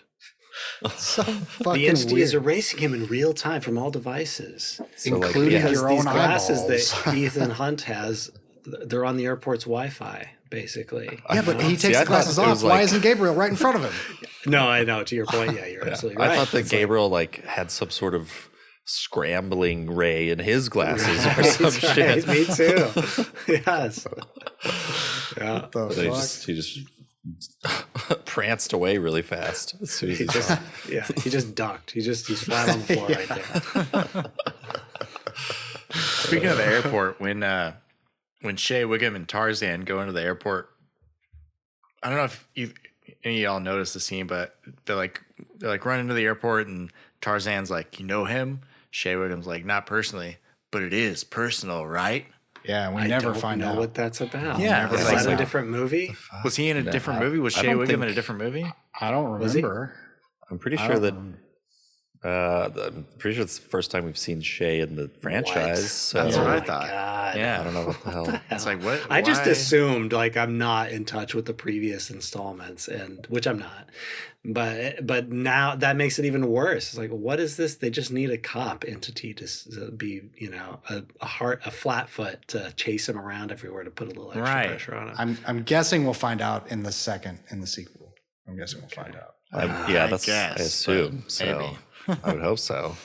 But wouldn't Yes. that be something you'd want to establish in the first one? Because like, that's a pretty big element that this guy is chasing him like around. And he has like he even has an arc in this movie. He's like decides not to shoot him. Right. It's like, but no, we don't get any of that. Like, okay, telling us having one character imply it to another does not tell us that there are personal stakes here. Right. Yeah. Yeah, I don't know what. We never find out, but I'm assuming all you have to know is that Shea Wiggum, who plays Briggs, is fanatical in his chase to get Ethan, and all we know is that it's personal. And I love the way that Briggs describes Hunt too. He's like, he calls him Oh, God. on the airplane. He calls him For all intents and purposes, you are dealing with a mind-reading, shape-shifting incarnation of chaos. Yeah, he's like a special weapons expert, knows Krav Maga and all the pressure points and psych warfare. Yeah. Oh, Jesus Christ. Everyone likes this like psyop things, right? Yeah. He's got one of those crazy tools that if he puts it on his forehead, he'll vanish. It's crazy, man. He's got one. Right. I'm going to get him. Nobody's ever got him before, but I'm going to get him this time. And you know what? It's personal, but I'm not going to tell you why it's personal. That's I'm curious if we're getting this all wrong and he was in a previous movie. I'm wondering. Maybe. I recently watched those movies. They all bleed together, honestly. But Yeah. but I don't remember him in any of them. I don't remember him. Wow. That's crazy. And I could be wrong. Listeners, please drop a note if Listeners, Shea Wiggum inform was in the previous. But I did like Briggs, the character. I like that actor. Sort of like he's just so fanatical about it. He just adds a little bit of I wouldn't say a monkey wrench so much, but maybe a dick in the spokes of the motorbike. Ouch. You know? Yeah. Him trying to like take off people's faces was great. Oh yeah, that's hilarious. Yeah. He's like, is this really you? Yeah. Yanking on their He's faces. always yanking on Grabs their faces. towels. Right. That was awesome. That was fun. Yeah, there are a lot of comedic moments, like the part where Grace and Hunt are in the yellow Fiat, and Grace drives around in circles. While it was kind of a long scene, that was like 2 minutes where they could have gotten their getaway, but Grace just drives around in circles, and it was kind of a long scene, but I was cracking up. That was funny. She's freaking out. She doesn't Funny have done chase this scene. before. Yeah, exactly. That was funny. That's Yeah. great. You can't drive straight and give a hand, Joe, at the same time. Come on. It's very difficult. Takes practice. When That's what I keep telling my girlfriend. Don't worry, just keep doing it. You'll get there. hopefully we won't die first. I'll get there. You'll get there. We'll all get there. We'll trade places eventually. When I was thinking when they got trapped on the train tracks, I was like, she gets away, Grace gets away, and clips Ethan to the steering wheel. But I was like, man, Tom Cruise really took some tips from Josh Hartnett's character in Trap to get out of that car before the train hit. It's like a cut, and then he's out of the car and jumping down as the train goes. Yes. It's like, damn, taking some of the M. Night school on this one. Yes, yeah. Takes the steering wheel. Taking with him. some night classes. Oh, and there are some other weird exposition pieces, not just from that second or third scene that we had with the people in the room, but also Luther and Benji describing Ethan in the room. They're also trading lines like it's second nature, like they rehearsed this a million times, and it makes no sense. Yeah. No, it's like, why are you guys finishing each other's sentences? Who the fuck wrote this movie? God damn it! Oh. Wait, I gotta like being disreputable. Yeah. Yeah. You're talking about the scene where they're explaining to Grace what Yes. this gang is all about. Yeah. Yes. Yeah. What Ethan's all about, what the gang is all about, what IMF is, and blah blah blah, and what everybody means to each other, and what IMF means to each person, and what the philosophy of it. And they're just like trading lines, like, yeah, we've rehearsed this, a million times. It's second nature that we finish each other's sentences, because you know what? We are a merry pack of prankster circus freaks. So And then that's what I we love do. that they're like, we're here because we want to be here, but if you choose not to be here, you're fucking dead. That's the thing that killed me. Yeah. Simon Pegg says, we're doing this because we want to be, quote. And then someone else says something, and literally the next thing he says is, but if you quit, your life will be measured in hours, not years. Yeah. Yeah. What is the or choice even there months. then? Yeah. Yes. What is, This is a you really choice. want to be doing this, I guess. Sure. I From can't a just certain take point of view, I guess. 100 It's a million choice. and disappear. Sounds like a great choice. And it goes back to this thing like, oh, they're just leveraged, they're just blackmailed criminals, basically. And it's not trained cool people, people who have been training for this shit since high school or, whatever you assume. Yeah. You don't need to give a backstory to people. That's so unnecessary sometimes. Yeah, Especially it's for not, a spy movie. It's not Especially for the Mission Marvel Impossible, Cinematic yeah. Universe. You don't need a fucking origin story for everybody. Right. Right. One of my other favorite scenes was, more thoughts on that? Go for it. No, I'm done. Well, I did like the scene in this. There were a lot of moments, as Stuart said, off recording in like the green room or our chat. He's like, yeah, it makes fun of itself. And the part where Ethan was having to drive up the mountain and Benji was directing him, he sets the BMW or whatever he's driving on autopilot, auto drive, and then he gets in the passenger seat so he can find Ethan a way up onto the train, which, again, ridiculous. But still, Ethan's saying stupid stuff. He's acting dumb. Ethan's deliberately acting dumb, like, when am I going to start going down? Because he's literally driving up a mountain on his motorcycle.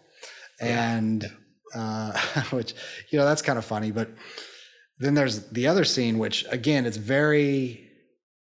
kind of cringy, but I still laugh because Simon Pegg he's also an A-list actor. He's one of my favorite actors.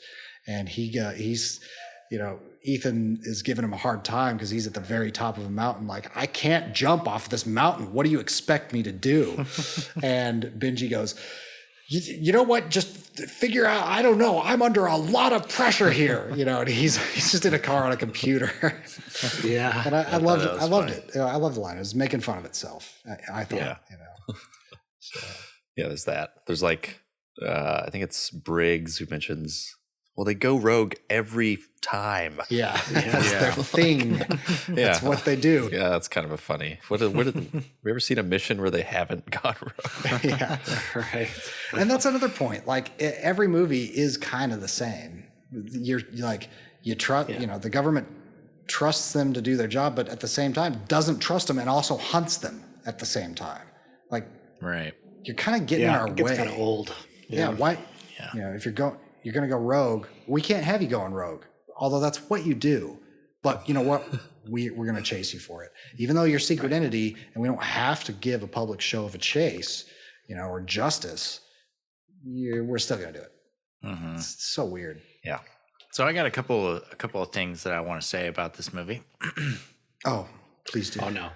Number one is, and this upset me dearly when I saw it, but when Grace, they're like telling the plan about the train to Grace, and they're like, you need to put on this mask and everything. And she does, and her boobs shrink somehow. I did not like that at all. I was like, this is bullshit, man. I don't like this. How did her boobs shrink? It's a mask. Yeah.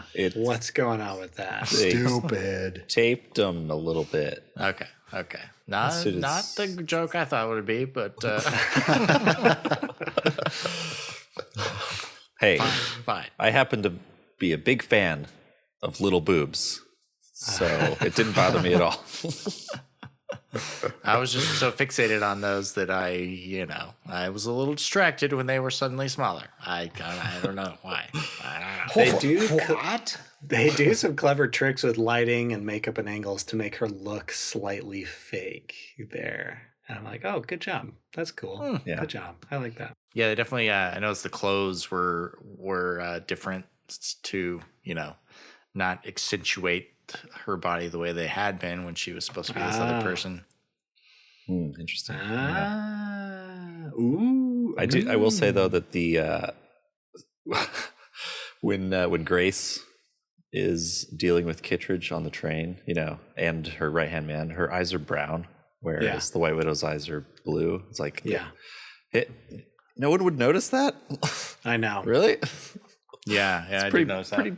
Pretty big detail for the guy she spends like every day with, not to notice. I know. It's pretty common to, just wear colored contacts these days, Hey, no big deal. Yeah, it just She changed her outfit and put in some brown I color. like how she like took over her identity. She said, the real one said, don't bother me before the meeting. Went into the room for exactly 2 minutes and then came out, and then there's the meeting. Yeah. Right. And he bothered her during the meeting, or Totally. during the. Thank He was goodness still the knocking on meeting the Oh, door. we're going out. Okay. Are you having explosive diarrhea in there? Are you okay? Right. But when after they figure out and she like takes off the mask and it's just Grace, there's 2 guys right there, right? Wait. Just Grace. Wow. Just Grace and not darling, pretending to be another light person. of my life.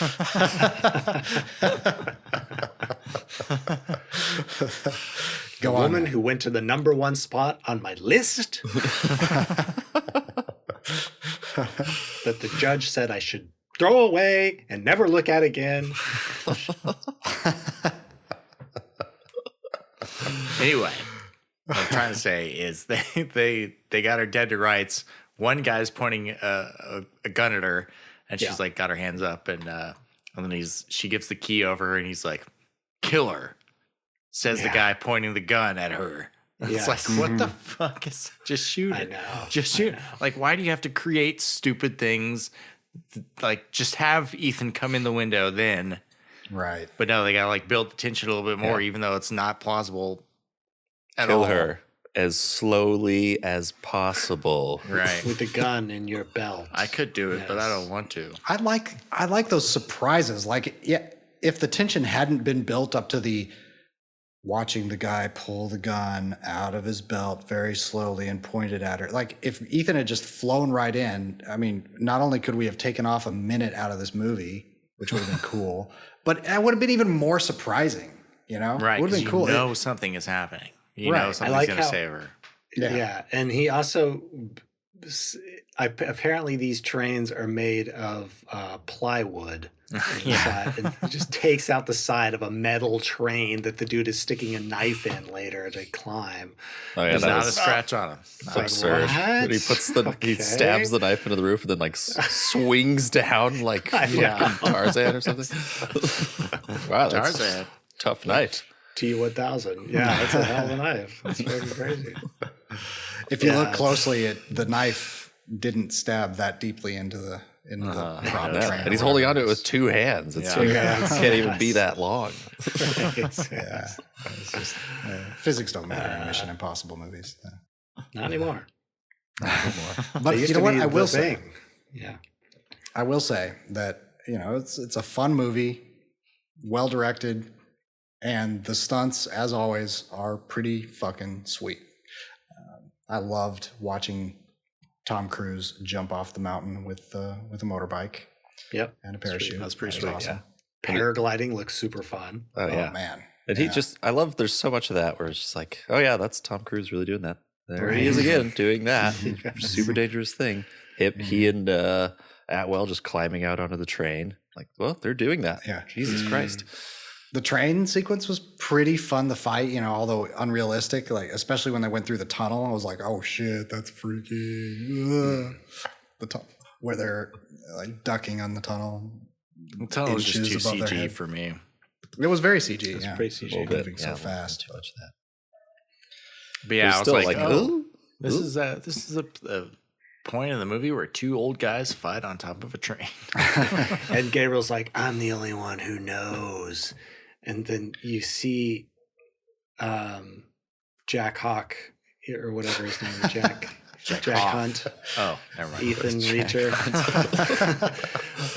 Jack like Hunt? thinking, Jake what Hunt? should I do? Yeah, Hunt.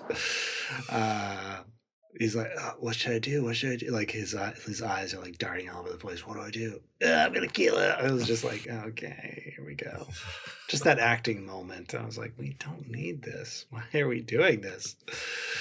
I mean, I thought it would have been cool if he just actually killed him. I was like, okay. I know. I know, like, yeah. But no, of course he We'll doesn't. figure it out later. We'll figure out where this shit goes. Just Well, he was can't trying kill to, someone. but Benji came in Briggs came in and told him to stop. And So, I mean, Gabriel jumped off, but fell off gracefully onto Yeah. the truck. You saw Gabriel's look when Ethan decided to kill him. He was like, I wasn't expecting this. This isn't what it Oh, this isn't what the AI told me. said. Yeah. I'm My not supposed to God, die the right computer now. told me it wouldn't be this way. There's no pork chops here. Dave, Ethan, I'm afraid, Ethan. Daisies. Okay.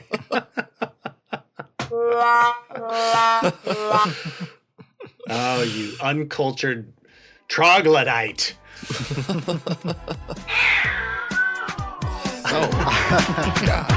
Mission unlikely, mission very difficult, mission really hard to do, mission improbable. You got the mission, you think it can be done. While faith and games start, Ethan Hardy got that shit done. Impossible mission force.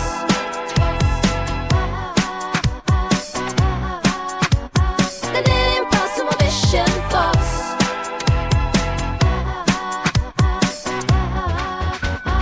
Mission impractical, mission implausible, mission unfeasible, mission inconceivable. You want to go, but you think it's unattainable. Don't you fret, child, Ethan Hunt is very capable. An impossible mission force.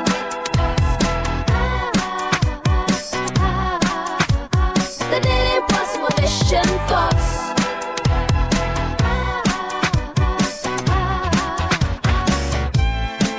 Defying gravity, evading the police, running through the streets, outsmarting even machines. A merry band of highly skilled friends, just trying to prevent the world's end. An impossible mission force.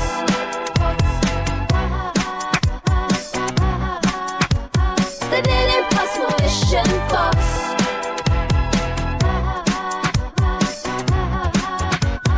Nearly impenetrable, they penetrated. Nearly unachievable, they achieved it. They take the nearly impossible and make it totally possible. The impossible mission force. The impossible mission force. That's info for short. And we're back. And we're back. I hope you like that musical number that Stuart created for you. That's artificial intelligence. It's taking over the world. It's going to kill us all unless Ethan Hawke does something about it. There's really no knowing Gabriel. He is the dark messiah, the entity's chosen messenger. That is a Why are you quote talking from like this that? movie. That's right. That is a quote from Oh this my fucking god. movie. Oh my god. It's not the killing he enjoys, it's the suffering it creates. Dark Messiah, the entity's chosen messenger. Like, I wish I knew anything about this fucking guy. I know. Now all you need to know is he's Satan incarnate, okay? Right. That would be Gabriel, the entity. It's very biblical. Yeah. It's all for you, Gabriel. So I guess the last thing I wanted to say was I watched Wicked this weekend too and had a bit of a realization. Cool. I think I realized that most of these movies are shaped by the production design. Well, I guess it's a lot of close collaboration between like them and costumes and camera to dial in the look that the series is known for. But, and of course, like the genre stuff, singing, choreography, or in this case, action, fighting, gadgetry, babes. But at the end of the day, I think the story is just kind of not the most important thing in these types of movies. I think it's the production design that people expect to see. Big sets, big expensive looking sets, sharp costumes, glitzy camera moves, stunts in this case. But the story, I think they left story a long time ago. Mm-hmm. But to me, I think the story's got to work. I really didn't. I was not into this movie at all. And I think those other things are crutches, or at least like sirens for some filmmakers. You can't. It's not an engaging movie just to make one based on those things. It is cool to see. I mean, I'm not gonna lie. The sets are incredible. The costuming and stunts are all fucking top notch. It is nuts. It's a nuts production. Huge. So huge. I love all the location work in these really old European cities, the deserts. It's great. It's great. But I'm not carried through it in any compelling way by a story. Mm-hmm. Yeah. Yeah, story does it for me every time. Yeah. I would rather watch a movie that has a compelling story than one just filled with action. And this is exactly why all six after the first Mission Impossible movies, they bleed together completely. I don't know which one is which. I don't know which bad guy is in which movie. It's just, I don't know, because the story doesn't, there's no real story. It's all for the stunts and the production, like you say, which in itself is very much a reason that people go to movies. Yeah. Have any of you guys seen Babylon? No, not yet. Haha. I watched that this weekend. You three must watch this movie, Babylon. It is so good. It's a movie? I thought you were talking about Star Trek or something. No, Babylon. It's, stars. The city? Actually, it's got a great cast of characters. Brad Pitt, Margot Robbie, Flea. Flea? Yep, Flea's in it. You'll recognize a lot of people in this movie. It's a movie about Hollywood that starts in I think 1926, right before film turned into sound, and let's not even talk about it anymore. We got to watch it. I would like to review it. In fact, I was watching it. I'm like, damn it, I want to change my choice from Mission Impossible 7 to Babylon. This movie's awesome. Interesting. So if you're talking about film, Dan, about production, about story not carrying it through, and it's all for production, Babylon talks a lot about this type of stuff. Cool. About the evolution of Hollywood and why people are making these movies, and you look at even like Top Gun Maverick. It's like basically, the story isn't much. It's mostly there just for the stunts and the action and the cool shit. I appreciated the story in that one though, because it was so simple and it was a very clear mission. Yeah, simple. I did personal, too. Real stakes. Yeah, basically Star Wars in the real world. It was awesome. It was cool. Yeah. Everybody relates to the story of Star Wars, Yeah, it's true. I live on a farm. And these fucking droids are all junk. Gotta get some new droids. My uncle never wants to buy new droids. He never wants to my get aunt one. never touches me anymore. It's just, fleshlights in them. It's ridiculous. But well said, Dan. Sorry, I didn't mean to go off on Babylon there, although it's on my list of things to watch because I think it's a fun one. I've heard a lot about it. Isn't it the La La Land director? Yeah, Damien Chazelle. Yeah, maybe. The music is good. The music reminds me of La La Land. It's not a musical, but it's not. The thematic music. Whoever did the music for Babylon probably also did the music for La La Land. It really reminded me. Similar notes. They work together a lot. He and Damien and that composer. That would make sense. Yeah. Damien? Oh Damien. My God. That's fun. It's all for you. It's all for you, Damien. I would agree with those points on this. It's like what stands out to me is the action. I think McQuarrie's like a really good action director because he's puts a lot of emphasis on practical effects and real stunt work. Like Hayley Atwell is actually doing some awesome driving in this. Most of the actors are doing a lot of cool shit in this. But yeah, story wise, it just kind of falls apart. It was interesting watching Jack Reacher, and that just has a fucking top-notch story. Theres not that much action in it, but it's so thrilling, and the action sequences are fucking killer. But it's just worlds better than this because of this, because it has a awesome story, it has a really good story, and it unfolds in a fun way. Yeah, it's not just a vehicle for gimmicks and stunts. Yeah. Even the action is more grounded and more visceral Yes, in that one. Exactly. Than this. It really There's a lot of tells the story drone shots. too. Yeah, exactly. Yeah. Yeah, these. I mean, I get it. These movies, this is the 7th one. They have to get crazier and crazier to show people something different. It's like the what is it? The goddamn car movies that I haven't watched. Fast and Furious. Fast and Furious. Yeah, they're like driving on spaceships or something. I don't even fucking know. But yeah, the first two are like pretty real seeming stories, so then it just gets wild. Good, yeah. Just gets zanier so you just zanier. Understand. Fast and Furious on Mars. It becomes less about car racing and more about secret agents and shit. It's like, what? How did this happen? They just essentially turn into Mission Impossible or like James Bond movies. Yeah. And that's what sells. I mean, that should tell you all you need to know. It's like, that's what people kind of want when they go to the movie theaters, which is probably why I don't go to the movies all that much anymore.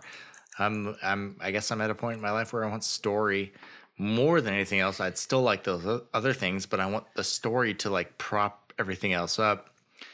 And there's just too many holes in this one. I mean, I still like this movie. I thought it was very entertaining, but not Mission Impossible 1 from my youth. Yeah, that's still the best one. Good one. How crazy is that? The whole franchise, but the first is still the best. It's the only one that J.J. Abrams didn't touch, I think. I'm not sure. I think that this one was the first one that his production company wasn't involved with. Oh, interesting. But yeah. It's also Brian De Palma, a very fascinating filmmaker that is interested in different sort of things than a lot of filmmakers. Yes. But and also, I think they just got on track for hits. They're like, oh, this is what people want. They want these sorts of things, and it's just a checklist. Yeah. Well, so eventually you're going to end up with basically a villain that is the Eye of Sauron. Yeah. And also probably Tom Cruise wants to do a bunch of cool, crazy shit as well. He's probably, Oh, yeah. Dude, Yeah, go as crazy as you want. I'll do part it. of it. Totally. Yeah, that stunt off the mountain was so awesome. Yeah, that's sweet. I'll base jump from a motorcycle. I'm trying to get away from the mountain. And then he does he flips off. I forget what those are called. Wings. Speed wing, I think it was. Speed wings. Yeah, that was awesome. That was sweet. Yeah. Every well in that. I'm like, oh, that's cool. That's something you could do. That's cool. I want to do that. Guy learned to fly helicopters for Fallout. To me, Fallout kind of is the best in terms of the action. That's a good Fallout one. was pretty sweet. Fallout action was pretty fun. But yeah, he's an absolute maniac. Yeah, good for him, man. That's badass. Yeah. Nobody else in the world is doing what he's doing. So I love him for it. Mm-hmm. Hail Zod. I mean, what's the whatever his god is, whatever. Yeah. Flying spaghetti monster. Cthulhu? No. All right, you guys want to hear some reviews, AI reviews? Oh my God. So the prompt was very simple. I just said write 2 5-star reviews for MI7 Dead Reckoning and get I might have said humorous, I don't remember, and give each one a name. So okay, so here are the 2 5 out of 5. And I asked Claude.ai, by the way. This wasn't ChatGPT, this was Claude AI. 5 out of 5 from moviebuff_Sarah.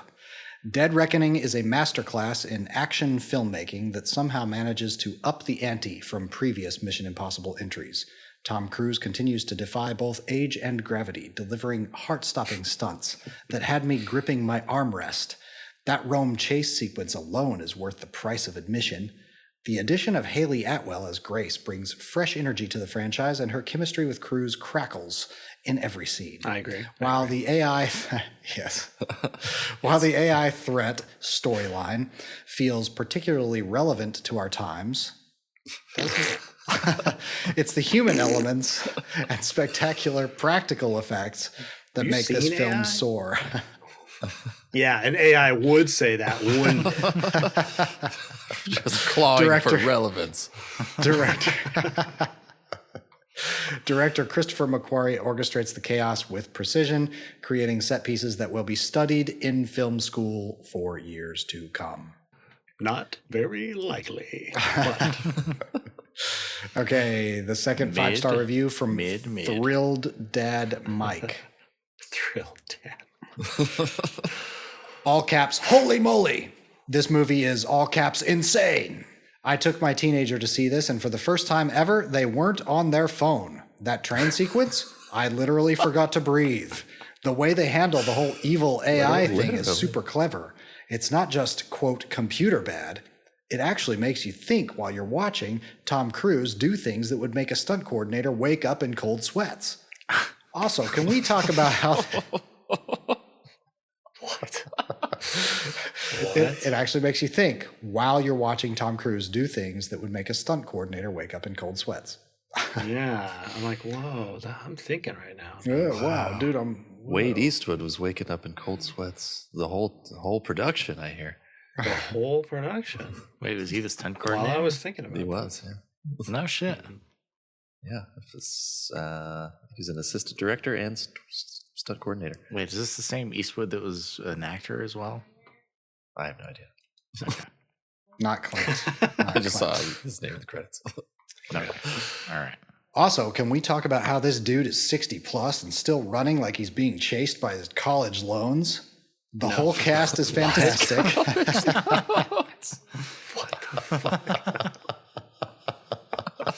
Oh my god.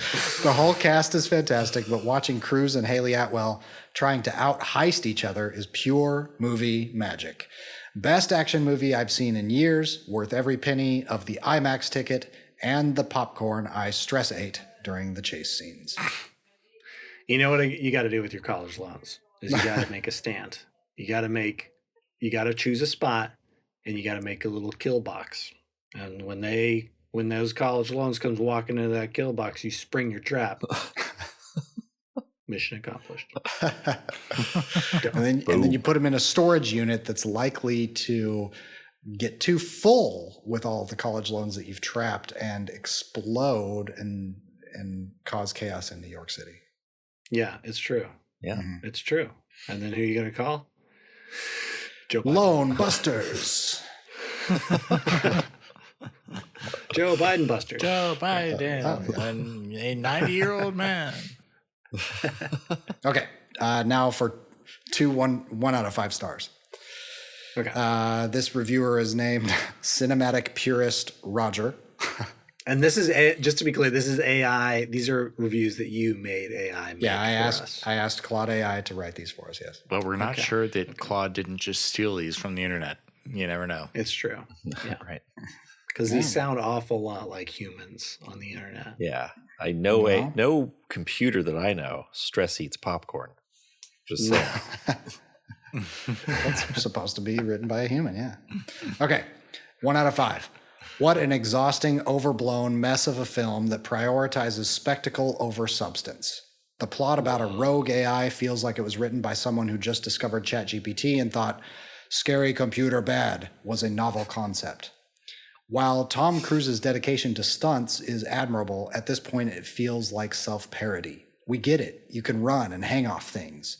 The new character, Grace, is just another variation of the "is she trustworthy" trope this franchise has beaten to death, and the train sequence is so absurd it completely shatters any remaining suspension of disbelief.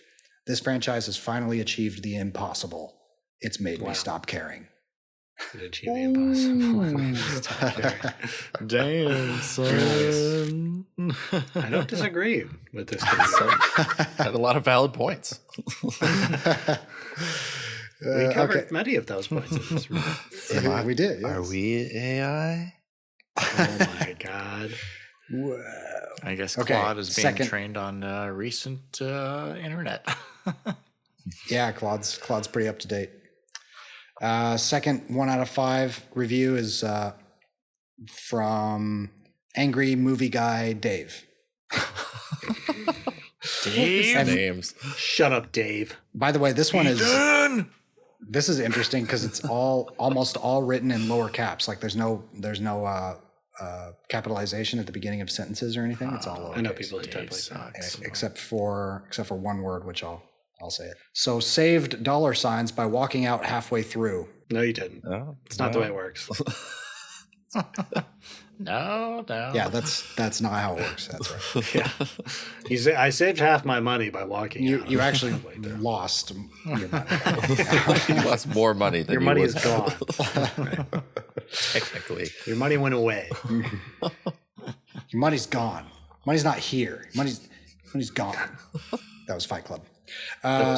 Saved $signs by walking out halfway through. If I wanted to watch an old guy run around for 3 hours, I could have filmed my dad trying to catch his hat when it blows off in the wind. There's nothing more foolish than a man chasing his hat. Chasing his hat. What movie was that from? It was Miller's Crossing. I got to revisit that one. Dang, it's been way I too knew we long. were going to talk about our feelings. I would have memorized the Songs of Solomon or something. Okay, seriously, what even was this movie? The villain is literally evil Facebook or something. Cruz. You could just say Facebook. That's redundant. Yeah, no shit. Oh, Jesus. That's redundant. Good call, Stuart. High five. Cruz needs to retire, and this franchise needs to die already. Also wasted my money. Now he says he wasted his money. Also wasted my money on IMAX tickets because everyone said, you have, all caps, you have to see it in IMAX.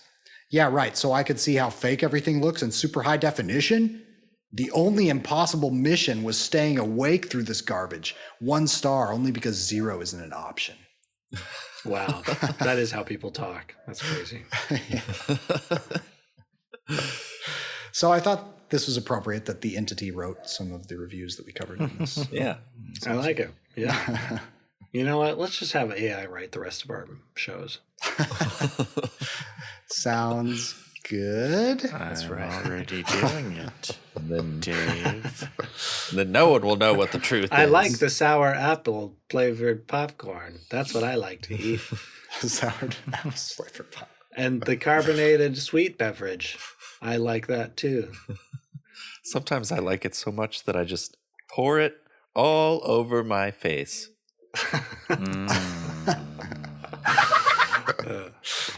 I personally like hot bean drink, hot bean liquid. Hot bean Water. liquid. Me too. I drink it every morning. Yeah, it's good Me stuff. too. Pinto is the best. It really wakes you up.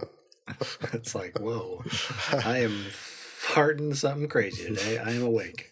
Okay. Well, hey, thanks for listening, everybody. Let's do our ratings. Let's go in order.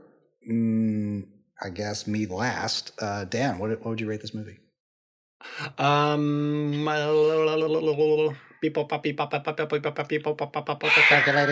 Calculating. I'm a computer. I'm a computer. That's tough. Cool sets, cool costuming. I don't know. Just the whole God. Don't overthink it. 5. Okay. 5. There you go. I give it a 5 out of 10. 5 out of 10 self-destructing parcels from an incompetent freshman IMF agent. MILF? What? Incompetent MILF? Yeah. Oh, From an incompetent MILF. Those are the worst kinds. those are the only kinds who will date me. They're always so awkward. They're like, "Can I make this? You know, my daughter's away right now. Can you want to meet?" I don't know. I gotta. You really know MILFs. Wow. I know MILFs. Boy, howdy. My daughter won't be back in my vagina until Tuesday. You want to get in there? What kind of MILFs are we talking about here? Kangaroos? Yeah. Marsupials? I don't think their pouches are their vaginas, though. That's true. That's not a vagina. What? Really? That's not a vagina. So this toy that I have is completely anatomically incorrect? You have a kangaroo toy? I mean, I call it a toy. Some people might call it a sex doll, but I call it a toy. The Australian authorities call it marsupial. Trilling authorities? Australian. Truly. Oh, Australian. Matt, what's your rating? I'm gonna go with a 7 out of 10 on this one. It kept my attention. The set pieces were great, even though I didn't really very much like the story. It was enough to get me off at times. Good. Get you off the train or like ejaculate on your chest or whatever. I mean, what are you talking about? All of the above, I guess. Stuart, what's your rating? Well, it's nothing special. Okay, I'm not going to do it in Walken. Thank God we got some Christopher Walken up in here. Every episode needs one. I'm probably gonna go with a 7. It's fun. The action sequences are pretty sweet, pretty extended, long stuff. It was fun movie for what it is. Yeah, story's kind of dumb, but really, what takes it up to a 7 is Hayley, Palm, Vanessa, Rebecca. Yeah. Did you say palm? Palm. So Paris. you're Palm Clementif. Oh, okay, gotcha. Clementif. Never mind. Clementif. I'm probably butchering her name. It's a French name. The psycho Parisian. Right. I thought you were talking about his hand, his palm. Never mind. Well, that is there. That was involved too. That came into play a little later. No, yeah, I fell in love like 6 times During the in this movie. Humvees. Yeah. So I'm gonna give it 7 lead pipes in a narrow hallway, narrow alleyway. Who brings a pipe to an alley fight? Come on. Yeah. Why not just guns? I mean, for fuck's sake. Anyway, yeah. Um, I'm just throwing I guess. my comedy is like throwing a pipe down an alleyway right now. It's a joke about having a small penis, which I wouldn't know about. It's micro. Mine's micro. It's like putting a submarine in the Bering Sea. God damn it. Sloshing around there. Nice. Okay. I also am. I'm going to go with the 7 as well because I don't know. I enjoyed it. I like the feel of the movie. The story definitely is lacking, and there was just these weird exposition parts. And I don't know. You know, there's stuff wrong with it, but overall, I enjoyed it. I kind of not wish, but it would have been fun to see in the theaters. Would have been fun to go to in the theater. Action adventure. I agree. Yeah, it has its faults, but for what it is, an action, stunt movie, basically, it was pretty fun. The tone was very forward moving. Lots of fun little sequences, fun little jokes in there. The women were definitely the stars of the show, simply because they need a daddy, and I can be that daddy because I can put myself in the lead character's role. You are the intended audience for this. That's true. But I am going to be their daddy. So 7 out of 10, 8 out of 10, 9 out of 10, 10 out of 10. No, 7. Yeah, it was fun. I found myself smiling. Enjoying the action, enjoying just the moving along of the film. Yeah. Nice. Good stuff. I guess that's it. Wow. If you stayed this long in this episode, thanks for sticking with us. Hope you enjoyed our conversation, and let us know if in the Patreon, let us know if you want any movies reviewed by us. We will be happy to watch new, fun, cool, weird, dumb, stupid, fun, awesome, crazy movies. Let us $100 million know. per movie. Just $100 million in cryptocurrency, of course. Of course. This show is Raised by Video. We'll see you next time. Thanks for listening. Thanks, everybody. Bye. Ciao.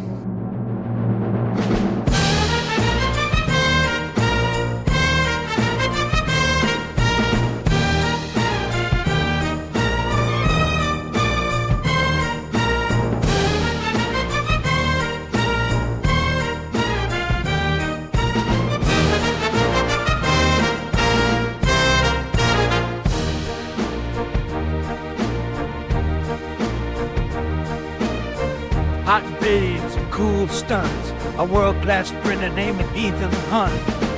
Car chasers and high-tech gadgets. A woman's death that's really tragic. It's the Mission Impossible franchise, baby. It's just James Bond without the sex and martini. It's the Mission Impossible franchise, baby. Action spy craft.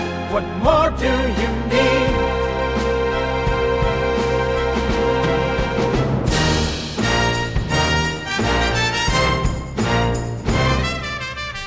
Part 2, it's classic John Woo. Part 3, 3 words, Flip Seymour Hoffman. 4, 5, and 6 are almost the same flick.